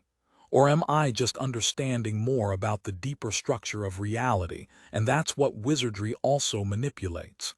Am I turning them into anti-mages? I don't think so. He opened his eyes to see that a young man had collapsed. He wore a yellow robe and no longer had a mana pool. Nathan walked over and checked his pulse, finding it strong and rapid. Just knocked out. Nathan continued the process, keeping all the mages smothered in his anti-magic, more collapsed as he moved on. The larger the mana pool, the more of his aura it took to shatter. Once he moved past the younger mages, the process started to take longer, and he could work on fewer at a time.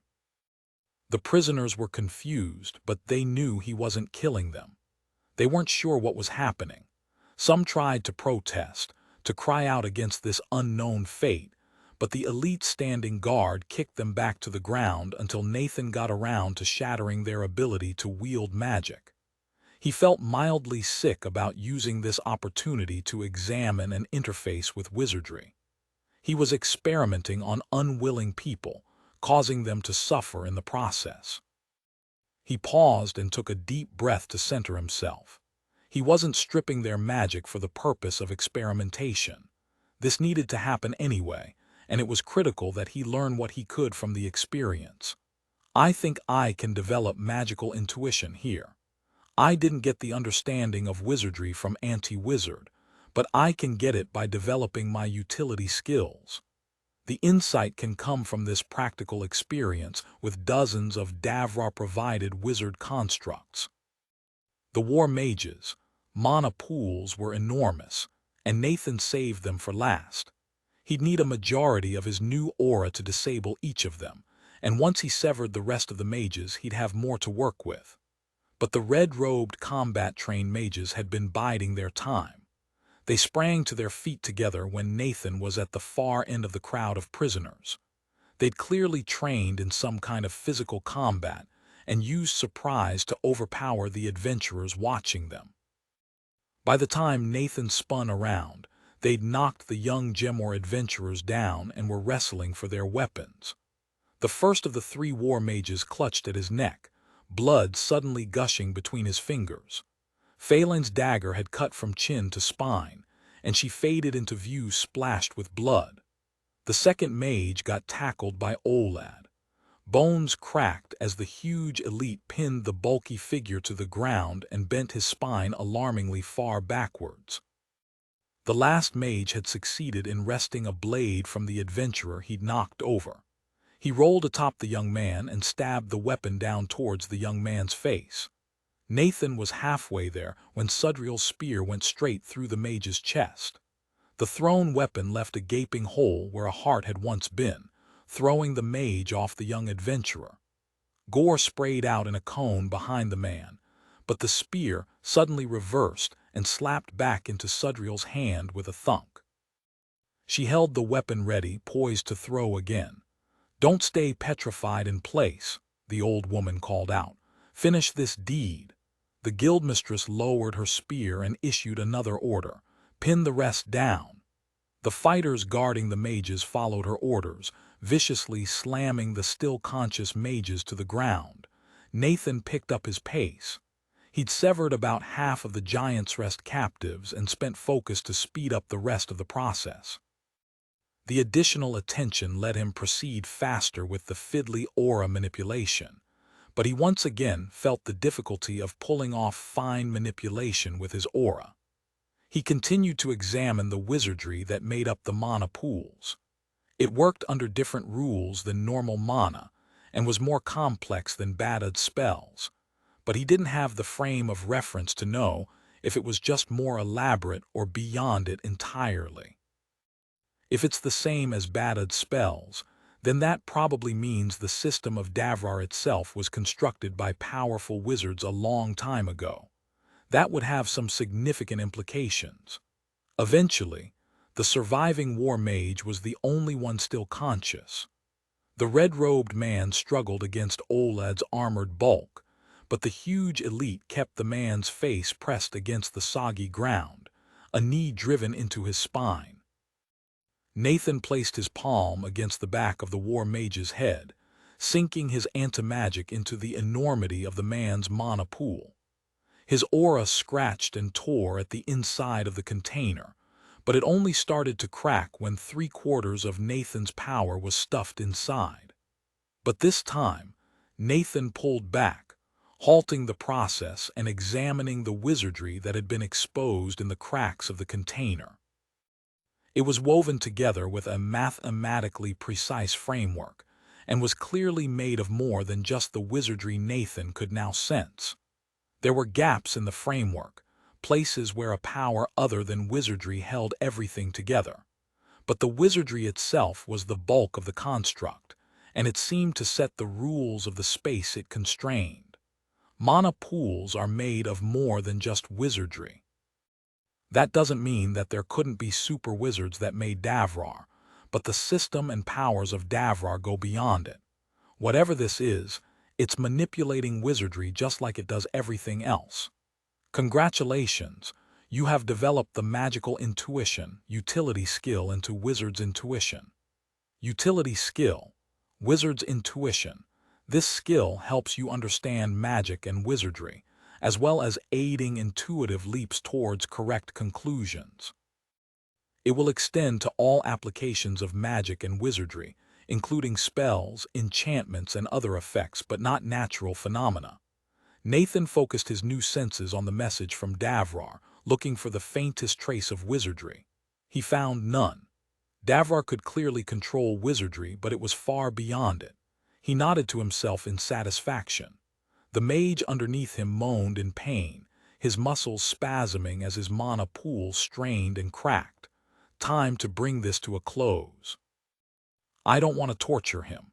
Nathan tore the man's mana pool apart, sending him slumping into unconsciousness.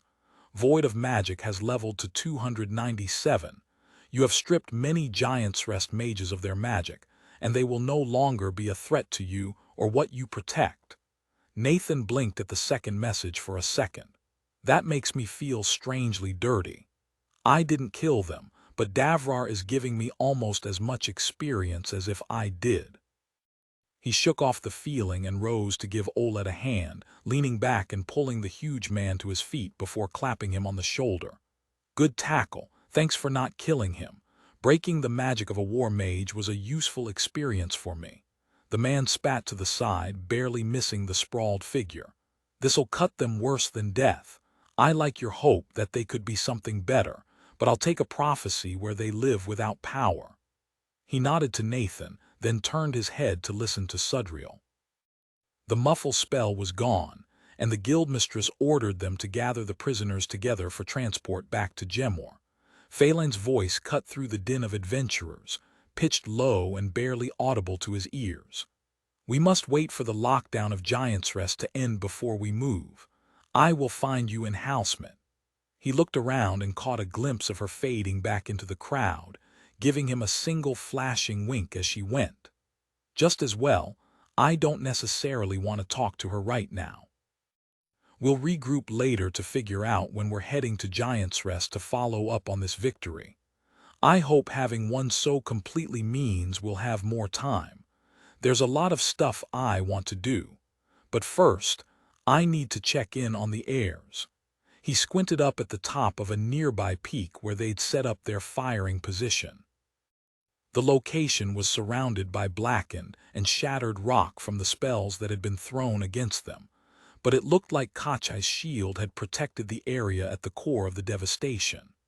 However, Nathan's enhanced eyes didn't see any movement. They probably moved as the battle went on. Better to just ask where they are instead of wandering around. Sudriel looked buried in coordinating adventures, calling for the guardians and watching over the captives.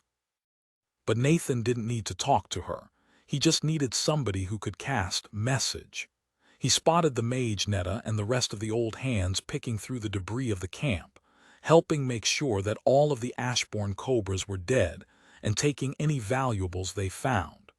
They were also retrieving the bodies of the dead and piling them up to be burned. Right. Mages who rise as zombies can still cast spells and raise more undead. It would be better to avoid that. He leapt up above head height and jogged over, calling out from 15 feet in the air. Hey Netta, glad to see you're all right. Do you know where the heirs are? Harpy tits. Wah, she glanced up at him and shaded her eyes. Oh Nathan, you can fly now, he shrugged. More like what Kia does, she rolled her eyes. Same target, I'll message Stella. The other members of the old hands had stopped and were looking at Nathan with expressions of awe and respect. The same faces that people showed the guardians after they did things like vaporize a grave tangle. I suppose drowning a Giant's Rest army isn't much less impressive. How many archmages got away? Asked Caro, the woman that Arl had bid farewell to when they'd left Housemate. She bore a few bloodstains on one side of her body, though it looked like the underlying wounds had been healed. 3. Scared shitless. Caro guffawed. Ha, scared shitless, I like that, she said, slapping her thigh with a metallic clang. Netta looked up from her message spell, catching Nathan's attention and pointing down the valley towards Housemate. They're over there, protecting the rally point for the freed slaves. Thanks, Nathan said, giving a wave before turning to jog in the indicated direction. He tried to run without airwalking to conserve stamina, since the talent consumed a lot of the resource. It hadn't been a problem before because of all the magic flying around, but it wasn't like Nathan had an unlimited supply of stamina. Well, I do so long as Stella's close by, but I shouldn't get used to airwalking everywhere. My feet are still good for something. The ground was rough and muddy, broken by the spells and the passage of a lake's worth of water. The terrain interfered with his running, and his acceleration, skill in particular, couldn't really kick in when he had to change direction constantly to avoid uprooted trees or runnels carved out of the ground by the surging water. It didn't take long for Nathan to spot his destination. A couple of Housemate elites were guiding a group of confused-looking ex-slave soldiers towards a shallow slope where several hundred other former slaves had gathered. Nathan spotted the heirs standing off to the side. They saw him coming and waved in greeting. Gale Shullet, the leader of the 7 Fools, dropped from the sky to land gently next to Nathan's friends as he approached. The crowfolk woman tilted her head back and yawned demonstratively before launching into a fast tirade. What a boring day. I awake early for a conflict of endings and find a puddle of water and a bunch of lost goats. She gestured with one black feathered wing over to the collected soldiers, most of whom Nathan had freed in the last hour. If this is the spark of Giant's Rest, I say we smother their flame and have an early dinner. She clacked her beak together a few times in a dry chuckle, but then her tone became more serious. I worry that the enemy will devastate Housemut and Gemor in response to this defeat. Giant's Rest politics will demand a victory. She shrugged and stepped away a few paces, gesturing the heirs forward. But that's a problem for you and failing to kill. The quester isn't dead, and I'd bet dragon teeth to Stalker Bones he'll want total victory, and that means conquest, not destruction. Nathan's friends had been wearing wide smiles, clearly ready to cheer and celebrate the victory. Gale's words made them all freeze, suddenly considering the future. The old birdfolk clacked her beak once more in a laugh. The easy joy of youth.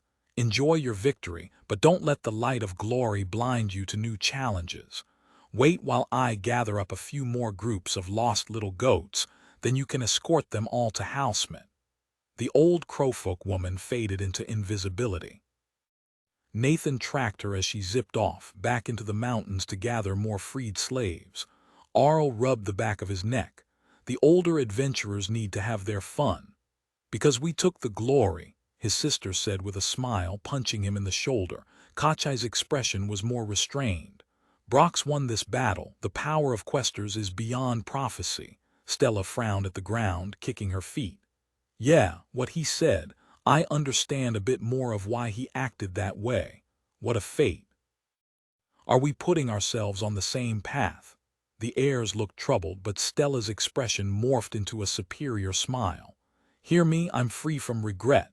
She tried to keep her voice down, but the sheer excitement behind her face made the next words come out in a loud squeak. I leveled to 243, Chapter 5, Discussions of Victory. Nathan chuckled lightly. I also hit 243. I took my next class. The heirs rolled their eyes as one. Arl threw his hands towards the sky and raised his voice in mock outrage. You didn't stop to consider the most blasphemously important choice in your entire career. Nathan scratched the back of his head sheepishly. Not when Kia and Phelan are both staring at you, demanding you make the choice. Waking giants, my mother did that. Kacha turned his head sharply, surprised and concern written across his face. Well, she and Phelan were having a stare-off over executing the captured mages. You can guess who was in favor of killing them all. Ah, that was the argument we saw, Sarah said, shaking her head. Hear me, I was wondering what was going on down there. How many choices did you have? 6, Nathan said without inflection. 6 choices was a lot for a 243 class development. People normally got fewer class options at higher levels, though he suspected that was mostly because they settled into a style and didn't do much experimentation. Both he and his teammates had rocketed up in levels from the sheer number of deadly encounters, too fast to become set in a specific niche. But I had some time to think it through while I was moving around freeing the soldiers. I ended up taking a class that can sever people from magic permanently. I'm happy with the decision, and I know Kia is because it meant we could spare the mages. We can talk about the details later. He turned expectant eyes on Stella before anybody could formulate a response. What about you? Are you excited about your options? The short mage was almost bouncing from foot to foot where she stood. Yeah, I have 4 choices. Skymaster would give me flight, but not now. Sarah's sharp voice cut across Stella's excited babble. We can speak on this later, but be conscious of who may hear details of your build. Her eyes swept to the side, indicating the mass of freed slaves nearby. Several of them had noticed Nathan, and some whispered and pointed, but none seemed to want to disturb him. Then the tall, dark-skinned woman smirked. I also leveled to 243. Davrar favors those who kill archmages, Arl groaned. My spark is drowned. I leveled only a stalker's weight from that battle. All of the fighting was from afar until the very end. His hand came out of his pouch brandishing empty air, but Nathan's senses could tell that he held the invisible axe they'd taken from the Archmage of the Nails. His new skills informed him it bore the mark of wizardry as well as more standard enchantments. Ah, so you can enchant with wizardry. Good to know. I bet Brox's swords have a ton on them too. The wiry man's voice was aggrieved. I can't throw this as far as my sister can shoot. I should ask for a rifle in addition to the shotgun then. Nathan's idle thought had sparked an idea, and after a moment of consulting his memory he blurted out an interruption. Wait, hold on, we need to go get something. Arl, we need to run to the other side of the battlefield right now. He turned to Stella. Arl and I need to go. Can you hold down the fort for 20 minutes or so, message somebody if necessary? Yes, she said decisively, suddenly serious. You're acting like your butt is on fire. Go, there's time. Nathan turned, gesturing for Arl to follow. Come with me. They took off, moving faster than they could have managed as a group. Arl and Nathan were the fastest of the heirs, though Stella could manage surprising bursts of speed with her magic. Neither Kachai or Sarah had a resource that allowed them to run faster, and the wolfman's heavy armor slowed him down dramatically. Arl managed to keep up despite Nathan's new skills, though that probably wouldn't be true if he took to the skies to avoid the difficult terrain. The warrior's magical armor whined slightly as it boosted his speed, and they both zipped across the battlefield. Where are we going? Arl wasn't even breathing hard, though it was a bit difficult to hear with the wind of their sprint. You'll see, I've got another little present for you. Nathan could almost feel his friend's anticipation. He chuckled. He wanted to see Arl's surprise, but he didn't want to get his hopes up in case they couldn't find what he was looking for. Nathan consulted his memory skill as they ran, looking for landmarks and references to pinpoint the right spot. The pair of adventurers blitzed past the others roaming the battlefield for survivors and loot, just like we are. I just want one very specific piece of loot. It took a little while to cross the entire battlefield and go some distance in the other direction towards Giant's Rest. Arl tensed, looking around carefully. There were signs of a harried retreat, where adventurers had barraged a small group of retreating mages that had broken off from the outskirts of the army to make their way back to Giant's Rest. Right now nobody was in sight, though Nathan thought it was likely that at least one team was keeping watch from the hills above. He found the right general spot and closed his eyes, reaching out with his magical senses. After his class development, he could detect things from farther away, and was tuned towards deeper magic. Nathan wasn't quite used to the extra sense yet. It was like being able to feel temperature when all you'd previously felt was texture. He repositioned a few times, trying to cover as much ground as he could. They spiraled out from his best guess before Nathan's senses brushed against an object buried in the ground, heavy with enchantment and positively dripping with wizardry. Aha! Nathan ran over to the location, finding an unremarkable gouge in the ground. He turned towards his skeptical companion, pointing at his feet. Dig here. It's a few feet down. Arl shrugged, pulling a shovel out of his dimensional bag and digging with abandon. His class meant his combat skills applied to the weapon, and it took Arl less than a minute to excavate a black-bladed sword that had been buried a few feet in the ground. The enchantment was inactive, but Arl's eyes went round. Dragon's Breath, the weapon of a quester. He reached down tentatively for the handle before pulling his hand back and looking toward Nathan with naked longing. Is it safe? Nathan scanned the sword carefully for danger. None of the mana-based enchantments would attack a wielder, but he wasn't sure of the wizardry. After a minute, he shrugged. I think so. If it's not, then it's the kind of trap that nobody can disable. I might be able to catch anything dangerous before it hurts you. This is a game worth playing, Arl said with a grin, reaching down to grab the handle of the enchanted blade.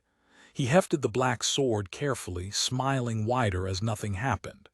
Surprisingly heavy, but I'm free of regret. The weapon of a quester. He hesitated, then sighed and stored the weapon away in his dimensional pouch. We should return quickly. They ran back across the battlefield, and Nathan could feel the confused eyes on them from adventurers, elites and freed slaves as they ran back so soon after they'd left. Care to share the prophecy of joy? Sarah's voice was inquisitive, aimed at her brother's wide smile. Her brother shrugged nonchalantly. You may have gotten levels, but I got the blade of a quester. Kachai chuckled at the dumbfounded expression on Sarah and Stella's faces. Brox may have been a questionable ally, but he left us with treasures aplenty. Arl received his sword, I received knowledge of the divine, and Nathan was directed towards more enemies. Stella's retort was biting. I received a hatred of social skills. And I got nothing at all, Sarah said with a shrug, except the opportunity to send a bullet through an archmage's face with the levels from such a deed. She smirked. The people who escaped probably don't even know what killed him. One moment there's an angry archmage, and in the next he doesn't have a head. Another group of freed soldiers were filing down the nearby hillside and towards the large group, guided by Gale, the old crowfolk woman. There had to be nearly 600 former slaves here, and not many adventurers. Nathan waved to Gale, but she just clasped her hand to her breast in a Gemor salute and flew away again. I've never seen the other members of the Seven Fools, Nathan said. Is it just Gale? There are at least 4, maybe as many as 8, responded Stella. They disguise themselves as each other and often roam far apart, staying in contact with some kind of developed messagey spell. They love to confuse and, she held up a hand, clearly receiving a message of her own. Then the short mage looked around worriedly at the growing mass of humanity. We're supposed to lead this group back to Housemate, all of them. I'm asking for clarification. She cast message herself. The response came back immediately and Stella shrugged helplessly. No, it's our problem to kill. It's just us, and it's our job to take care of them all. She waved her hand to encompass the entire mass of people. Nathan surveyed the milling crowd. Many were watching the airs, but nobody approached. There was a group of about 30 elites keeping to themselves off to the side, shooting distrustful looks at both the adventurers and the slave soldiers whose mind magic had been broken. Nathan let out a tired sigh. I think I know why they put us in charge. The reward for work well done is the opportunity to do more. He glanced towards Arl. You studied the maps. To get to Housemate, we just go down this road, right? How long will it take to walk back? The swordsman hesitated. About half a day at a normal pace. Good enough. Nathan turned to Stella. I'll get them moving. Make sure you talk to Egal or somebody in Housemate and let them know we're coming. They're gonna need food and support for these people when we arrive. They'll know how to organize that better than we do. His last question was for Sarah. Did Davrar tell you the name of the archmage you killed? She nodded. Heyo Dho Declan. Thanks. Nathan leapt up, airwalking over the crowd. Absent any other source of authority, people turned to watch him, whispering between themselves. They all seemed cowed by his presence. Most of the people below wore the standard armor of normal slave soldiers, those who were supposed to act as meat shields while the mages cast their magic. The surviving elites looked at Nathan distrustfully, some of them snarling at his appearance. They still carried their weapons, and a few looked ready to use them. I actually don't know if they've chosen to leave Giant's Rest behind. I think they've been caught in illusions and mostly been shepherded around by Gale without an enemy to really strike. I didn't say much as I blitzed by to break their mind magic. They've been guided here but haven't made any choices yet. They were raised to fight for Giant's Rest and didn't get the chance to do that. Nathan stood on thin air above the road that led towards Housemate and safety. He turned back towards the crowd and his voice boomed across the valley, boosted by stamina and the battle cry skill. Giant's Rest is defeated. There'd been a low but continuous murmur from the crowd, but his words quieted it. He let the statement lay in the air for a moment, enough time for the words to echo back from the mountains around them. Mid-tier battle cry 7 achieved. He repeated the phrase. Giant's Rest is defeated. The Archmages Exia Dha Hummel, Channel Dho Pelogi, and Heo Dho Declan are dead. So are most of the other mages that were with your army. Some of them have had their magic stripped and will never again cast a spell. The escaped slaves of Gemor have won this battle. The crowd reacted with alarm and confusion, the defeat of their masters difficult to believe despite the evidence of their own freedom. Nathan kept an eye on the elites, half expecting them to become enraged. Several watched him with calculation, while others appeared distressed at his words. None moved to attack him immediately. Down this road lies Housemint, which was liberated from Giant's Rest a week ago. All of the mages and slave masters have fled or were killed, and now the army sent to recapture it is destroyed. Nobody in Housemint wears a collar or suffers under mental magic. Their leader is a woman named Mila. She was a scribe slave owned by Exia. Now she is the leader of the city. She chose her own path and now works to guide Housemint to a better future, a future for ex-slaves like you. If you follow me there, they will feed you, give you a place to sleep, and help you find your own path. If you walk down this road, you will no longer be a slave. You will need to work, but you will have choice in that work, and nobody will be your master, because all of the masters of Housemint are dead. His last words were said viciously, but it couldn't jolt the crowd more than they'd already been shocked by the mention of dead archmages. His gaze panned over the crowd of ex-soldiers, seeing all sorts of people. Old, young men, women. It looked less like a group of fighters than a cross-section of humanity. Follow me down this road and take the first step on a path of your own making. He dropped to the surface of the road, turning his back on the crowd to begin walking towards Housemint. He didn't look back. He didn't need to. The sound of a large number of people following him down the road was audible enough. Leadership 8 achieved. Just gotta get enough people moving, then herd instinct takes over. Let's hope none of the elites try to stab me. There wasn't much to do after that except lead the group and keep an eye out for monsters. The air spread out around the crowd, ready to defend against any threats. Arl was closest to the elites in his full armor, with the helmet up. A few hours later, Nathan led the crowd of freed slaves down the slope and towards the edge of Housemint. A welcoming committee waited for them just outside the dirt trenchworks that were being dismantled by a mildly disgruntled group of workers. Yeah, I'd be a bit annoyed if I spent all that effort digging, and then had to fill in all the holes after the fortifications didn't get used. But they did serve their purpose as a giant decoy. Mila was at the head of the group, her assistant Lilu standing right next to her. Spread out behind them were hundreds of other citizens of Housemint. Nathan recognized a bunch of the proto-therapists, the people who'd helped him before when he'd spent a whole day stripping mind magic from every person in Housemint.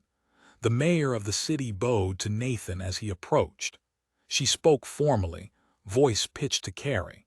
I greet the Magebreaker and those who follow him. Her tone hardened, and her gesture excluded Nathan but took in the crowd behind him. Giant's Rest has no hands here. We are free, and will fight to keep that treasure. You are freed of the magics that controlled you, and if you enter Housemint, you burn all allegiance to that accursed empire. Mila paused, looking around with a serious expression before clasping her hands together in a Giant's Rest-style salute. May you all find your homes here and reclaim what was stolen. The old scribe waved her hand and the crowd behind her came forward, dividing up to guide each person into the city. Nathan watched as Mila and Lilus walked over to the elites. She wasn't armed, only escorted by 2 elites of her own, but she didn't seem nervous. The old woman spoke authoritatively to them, pointing back towards the city and then around at the deserted farms. Finally, she pointed at Nathan and chopped her hand downwards. Nathan walked closer to hear what she was saying. There will always be monsters to fight. Fight to protect the people, not the mages. They are your people more than your previous charges ever were. Then she turned to Nathan. Ah, Mage Breaker, I am asking these elites to help us clear the farmland to ensure no monsters eat those who must grow our food. If your hands are idle, will you help as well? A northern wyvern was seen in the upper valleys yesterday. She turned and pointed north, towards a desolate-looking valley. Nathan narrowed his eyes, then shrugged, turning back to look at the heirs who'd followed him over to hear what Mila was saying. Sure, he glanced at Stella. Do they need us back at the battlefield? No blood from our wounds, Stella said. Sudriel has everybody returning. She doesn't want to give vengeful Giants Rest mages a still target. The Guardians and half the adventurers are flying back to Gemor with prisoners. Are we really hunting a wyvern now? Sarah pursed her lips and nodded agreeably. I've always wanted to wing a northern wyvern and watch it fall. Nathan turned back to Mila. Any more details? Lilu stepped forward, the pretty assistant reciting details from memory. The farmer said it was a large northern wyvern that brought a chill wind with it. He said that it was endings damned big, and that it flew hidden in the clouds except when it came down to eat livestock. The farm is located at the end of the northern road. All right, Nathan decided. We'll be back before dark. Have Eggle message Stella if anything comes up. The heirs turned away and started jogging north, quickly leaving behind the crowd as it slowly drifted through the trenchworks and into the city. Why are we hunting a wyvern? Stella asked, sounding bewildered and a bit irked. We just won a prophesied battle. Hear me, that tally of deeds should earn us a break. I want to eat a meal made by a cook with levels. Nathan snorted at her blunt words. At least she'd exercised restraint by waiting until they were out of earshot to ask. Because Mila needed to show the elites that she has enough authority to order us around, and that we'd listen. Also to demonstrate that they're not being handed the shit work.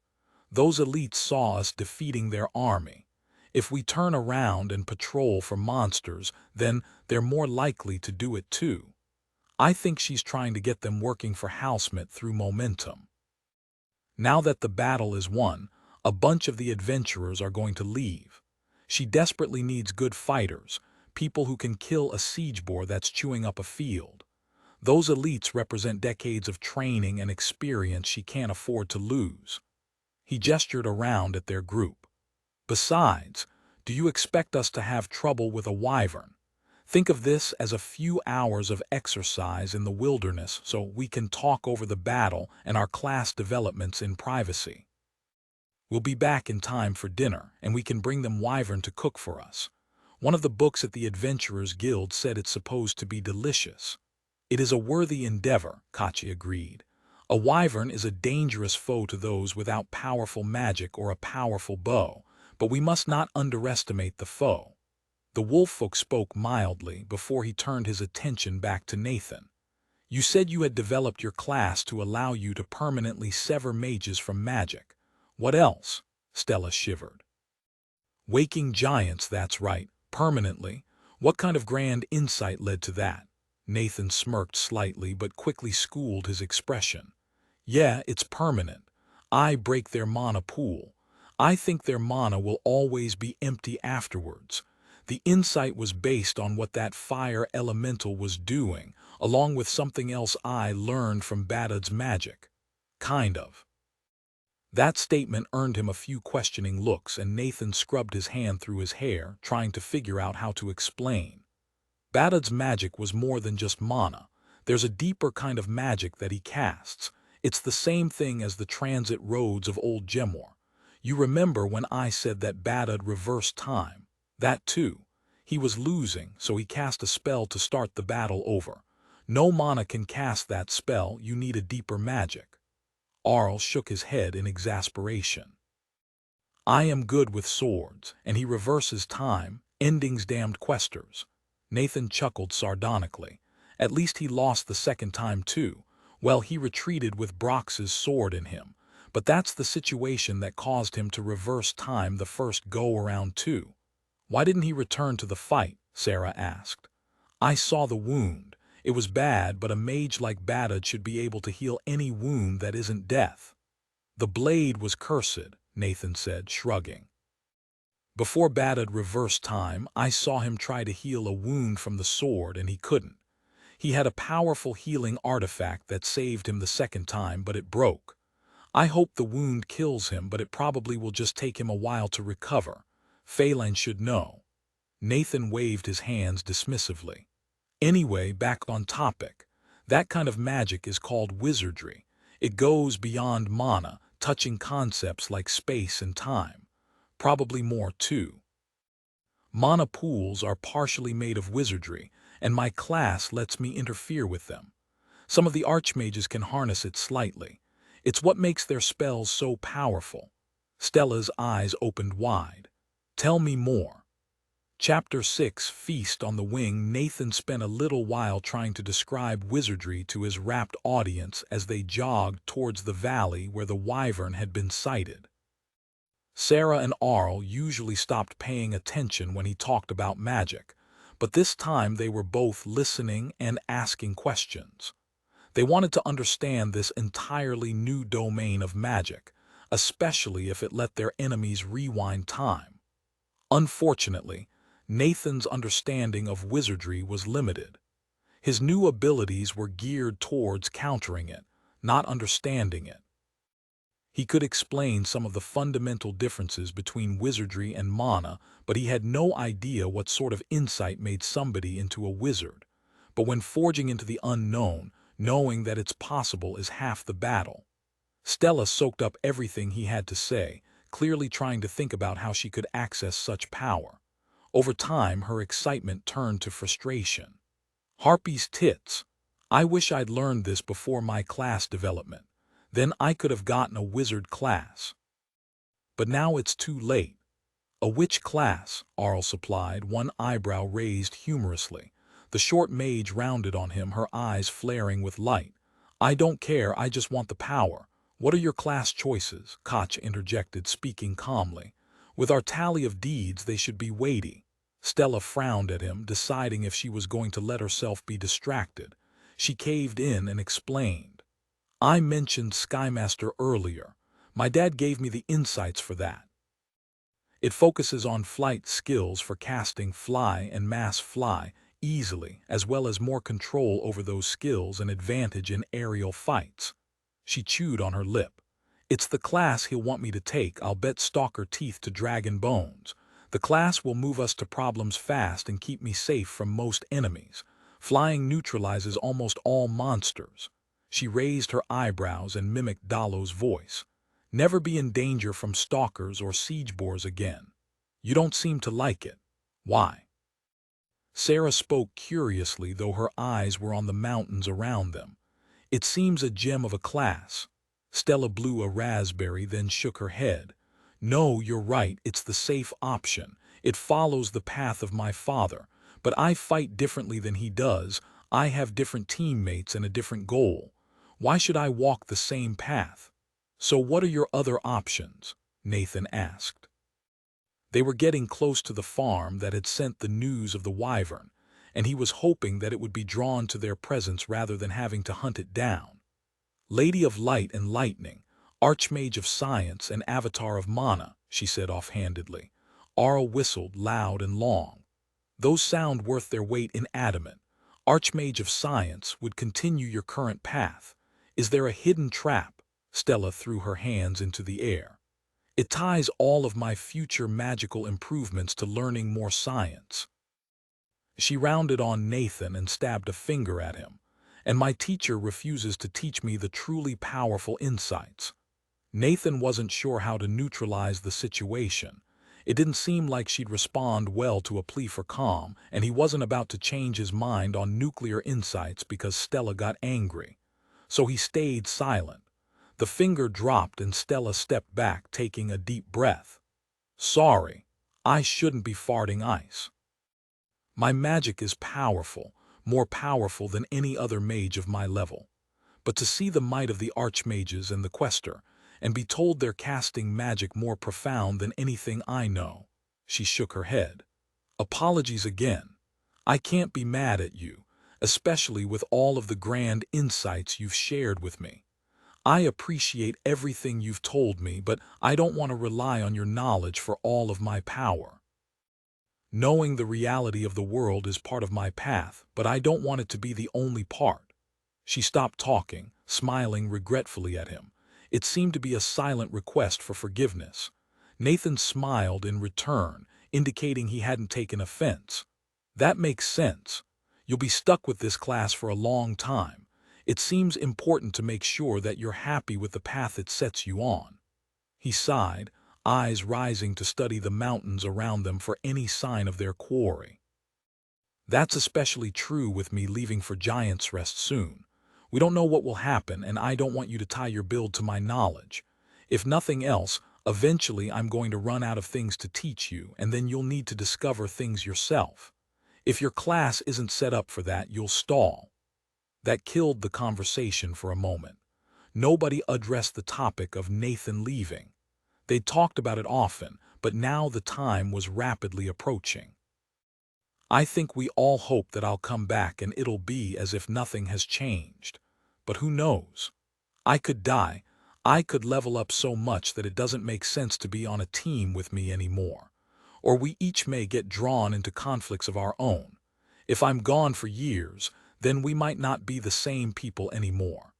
They'd reached the end of the road and looked at the farmhouse that stood there. It was in better repair than most Nathan had seen around Housemint. There was a barn and paddocks for animals, though they were all empty right now. Kachai broke the uncomfortable silence as they started circling the area. What of the other two classes? Stella lifted one shoulder slightly. I like Avatar of Mana the most. Faster mana channeling, a skill to allow more exotic mana types, and a skill to make it easier to invent spells. I don't just want to cast a few spells really well. I want to be able to experiment with every spell and find the combination that explodes the hardest. Nathan laughed, ramping up into a skill-enhanced guffaw that boomed out across the valley. The other heirs looked at him with confused expressions. Still chuckling, he glanced back towards Stella. I think that's your path. Don't worry about your future opponents. Leave aside theorizing on the most advantageous style. Pick what will let you make the biggest explosions. It's what makes you excited to push yourself harder. There's the muck grabber, Sarah suddenly interrupted, snapping her rifle and firing almost straight up. An eerie shriek sounded from high above and then cut out suddenly. Nathan looked up to see a limp blue and gray shape fall out of the clouds. It impacted the fields a short distance away with a surprisingly loud whump. It was in the clouds, she explained. Came down to spy after you laughed. She swapped her gaze from Nathan to Stella. His advice makes sense. It'll be years before the next class development. Pick a path you want to follow that you will enjoy. Stella pursed her lips, tilting her head at Sarah. What of your own class development? What are your choices? The tall woman shook her head. Doesn't matter. My choice was clear as polished gems. I'm a sniper now. She gestured towards the corpse of the huge lizard. Her shot had gone straight through the bottom of its jaw, into the brain and out the top of the skull. The bullet had killed the elephant-sized flying creature instantly.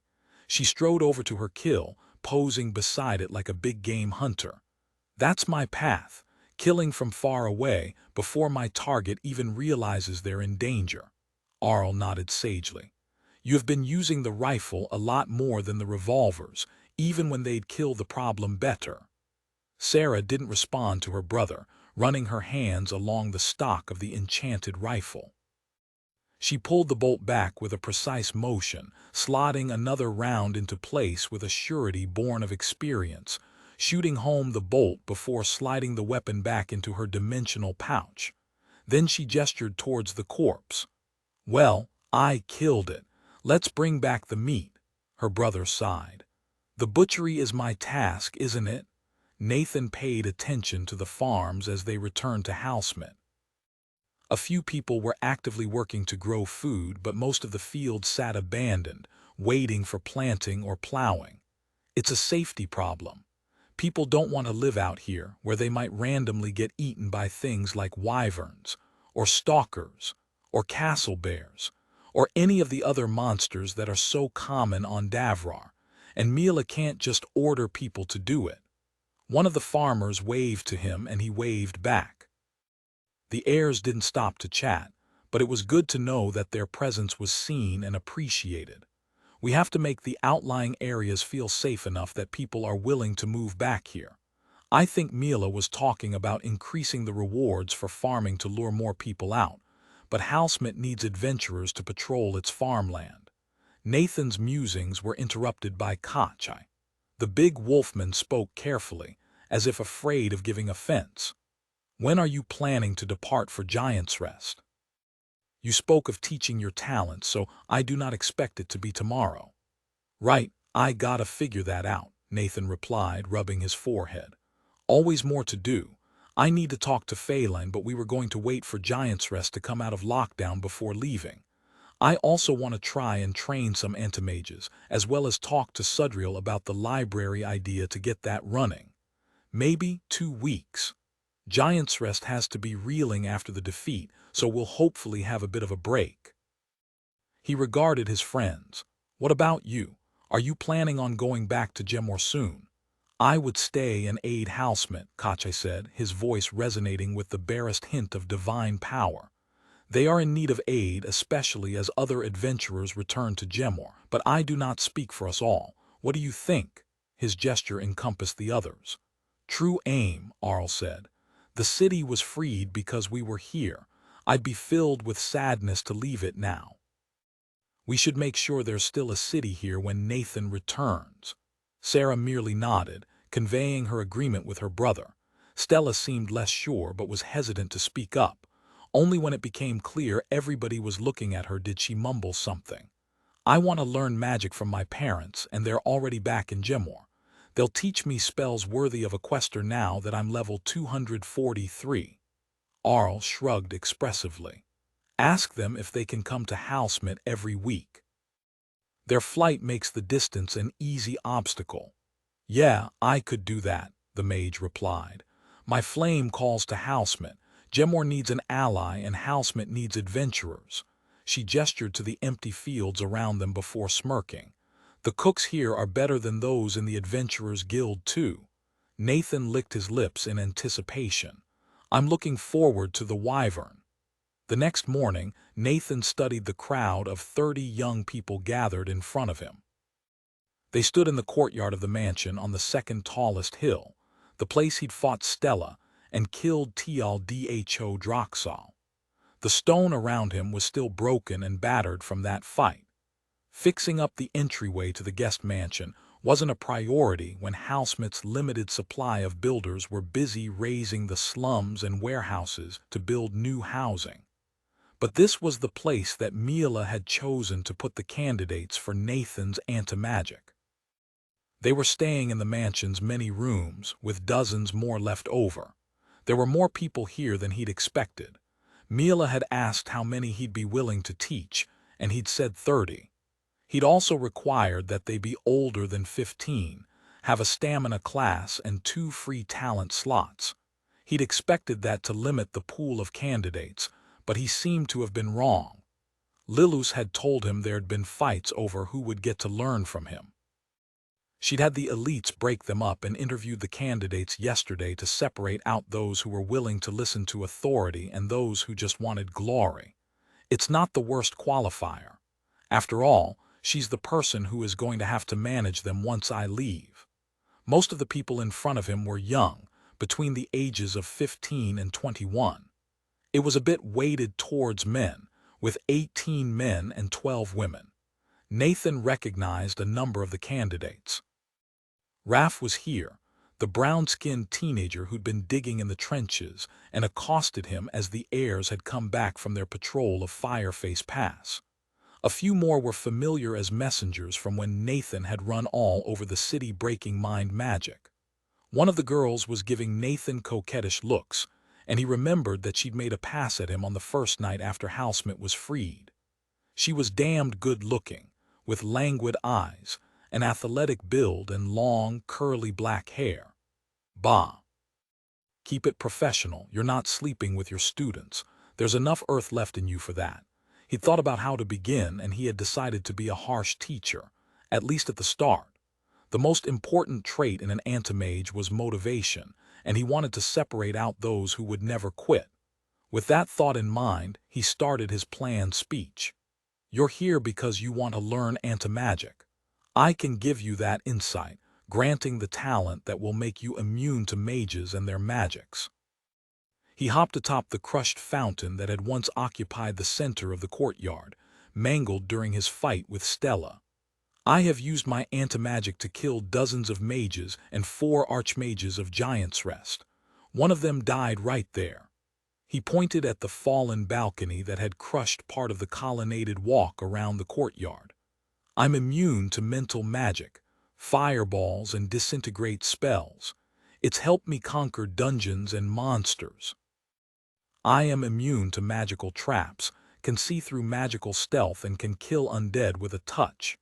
He swept his gaze across the crowd below, meeting each of their eyes for a few seconds with as much intensity as he could manage. I also cannot be healed. Cure spells do nothing for me, and neither do healing potions. I cannot use enchanted weapons or armor, and no beneficial spells of any kind can be cast on me. Nathan paused, watching to see who understood the significance of what he just said. Most people just watched him expectantly, but a short and somewhat pudgy dark-skinned guy seemed to recoil slightly. After a moment his brows drew down in thought, and he opened his mouth slightly as if to ask a question. Then he closed his mouth and looked curiously at Nathan, awaiting further explanation. Good, I found somebody who thinks. Nathan started tracing places where he'd been injured. I've lost my arms and legs multiple times and been stabbed in the gut more than once. My neck, spine, and skull have all been broken. It's impossible to avoid injuries when you can't use magical weapons or armor and have to fight from close up to use your talent. Anti-magic is not armor. Most of the students had seen the conundrum at this point, but they were too awed to interrupt. He pressed the point home. To be an anti-mage, you must be capable of perfectly healing yourself from any injury, or else you will die. The second free talent slot you all have is for a powerful self-healing talent. I will teach the insights for that talent, and only those who learn it will receive anti-magic. Because make no mistake, without that talent you will die. It will either happen quickly, when a monster eats your guts and you cannot be healed, or slowly, as you take weeks or months to heal every injury, and are left with a broken body and too few levels to fight properly. A few of the people in the courtyard looked less than certain about being there, but they didn't move. Nathan struck at their uncertainty. Of course, the healing talent will not prevent the monster from eating your guts. It will just mean you can survive it, to get back up to break its spine while poison burns in your veins. The path of an anti-mage hurts. You will be a frontline fighter without the talents of one. If you take classes that focus on anti-magic, then you won't be able to fight people of your level on an even footing, but you will survive things nobody else could. You will be injured. You may be killed. This is not an easy path to fame and glory. Some of his audience fidgeted, but nobody moved to leave. This is your choice to make. I want students who will keep going despite hardship, who can think through pain, who will fight through an ending because they want to protect their city from the most terrible magics of Davrar. Nathan bared his teeth, evaluating his audience. About half of them looked a little taken aback by his speech, glancing around and biting their lips uncertainly. The rest looked serious, and Raph and the flirtatious girl both seemed downright eager. Nathan pointed towards the open gate. This isn't a commitment. You won't swear any oaths today. If you want to leave at any point, I'll let you go. The only people who will become anti-mages are those who want it. Anybody. None of the students moved. A few threw surreptitious glances towards the gate, but peer pressure was enough to keep them all in place. That was okay. He'd give them chances to bow out later without embarrassment. He didn't want people who were here to impress their friends. All right, let's get started. Before we get to the insights, we're going to go for a run. Drop out if you need to. We'll meet back here in an hour. At that point, I'll answer questions and start explaining the insights for the self-healing talent. Follow me. Nathan started out of the gate, jogging casually. His students followed, but it was a hard pace for many. They all had stamina and different levels of physical fitness, but Nathan outleveled them all several times over. He wanted to judge them regardless of their current class, so he was going to drain their resources and evaluate them on how hard they were willing to push themselves on an empty tank. Anybody who dropped out because they were breathing hard wasn't going to last long. He wanted to find the people who would keep running until they threw up, then stand back up and keep going. An hour and 5 circuits of the city later, he returned to the courtyard with 4 people following him. 20 more were waiting for him to resume the lessons, which confirmed that several people had decided this wasn't for them as soon as there weren't eyes on them. But Nathan was focused on the 4 who'd stuck with him the whole time. He'd slowed down once it became clear that none were giving up, but they still staggered into the courtyard with him. I think I might have my top candidates right here. The first was Raf, the intense teenager who had been working on the dirt fortifications a few days before. He challenged Nathan to teach him anti-magic and seemed committed to following through on that. He was probably 19 years old, with a wiry build, light brown skin, and a thick mop of dark hair. He'd run without complaint, focused on his feet and breathing mechanically the entire time. The second was the curly-haired girl who'd been making eyes at Nathan earlier. Her name was Shy, and he'd expected her to be among the first to drop out. He'd made an effort not to give her any attention, expecting her to deflate and quit when rebuffed, but she demonstrated a dogged determination that surprised him. When he'd asked the group if anybody needed a break, she'd replied challengingly even as everybody else had been heaving for breath. The third and fourth were siblings, a brother and sister. The brother was Sham, and he was the short, pudgy guy with dark skin who had noticed the drawbacks of anti-magic first. He'd had the hardest time keeping up at the start, but his sister had encouraged him with a few words through the entire run. During a short break, he'd asked for some tips about running, and Nathan was pretty sure Sham had taken a running utility skill after that. I think he figured out that I have one and decided to follow suit. He's smart, curious, and asks lots of questions. I like him. Sham's sister was Heddle. She was shy and hadn't said a word to Nathan yet. That was clearly a common occurrence, and her brother had introduced her. She was a few years older, with clear black skin, long limbs, and straight black hair that was tied back but still went down to the small of her back. She seemed to be the highest level of all of the students, and had only run out of stamina 20 minutes before they finished. Even then, she hadn't flagged, her dancer's physique seeing her through the run without trouble. Nathan swept his eyes over his diminished audience, marshaling his thoughts as they dug into a lunch of boiled grain and vegetables he'd arranged to have waiting for them.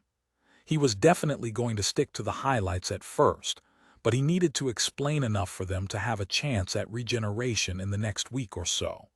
The plan was to trim the number of students down quickly, so he'd be able to individually tutor those who remained. Nathan Lark, we must speak. Phaline's voice came from the rubble of the colonnade, where her shadowed form lurked out of sight of everybody but him. With a sigh, Nathan walked over to the assassin, leaving his students to their meal. Time to talk about Giant's Rest. The black-clad woman dipped her head gravely, the streaks of iridescent color in her hair shimmering with emotion. Indeed, we will depart soon to fulfill the prophecy of death cast upon them.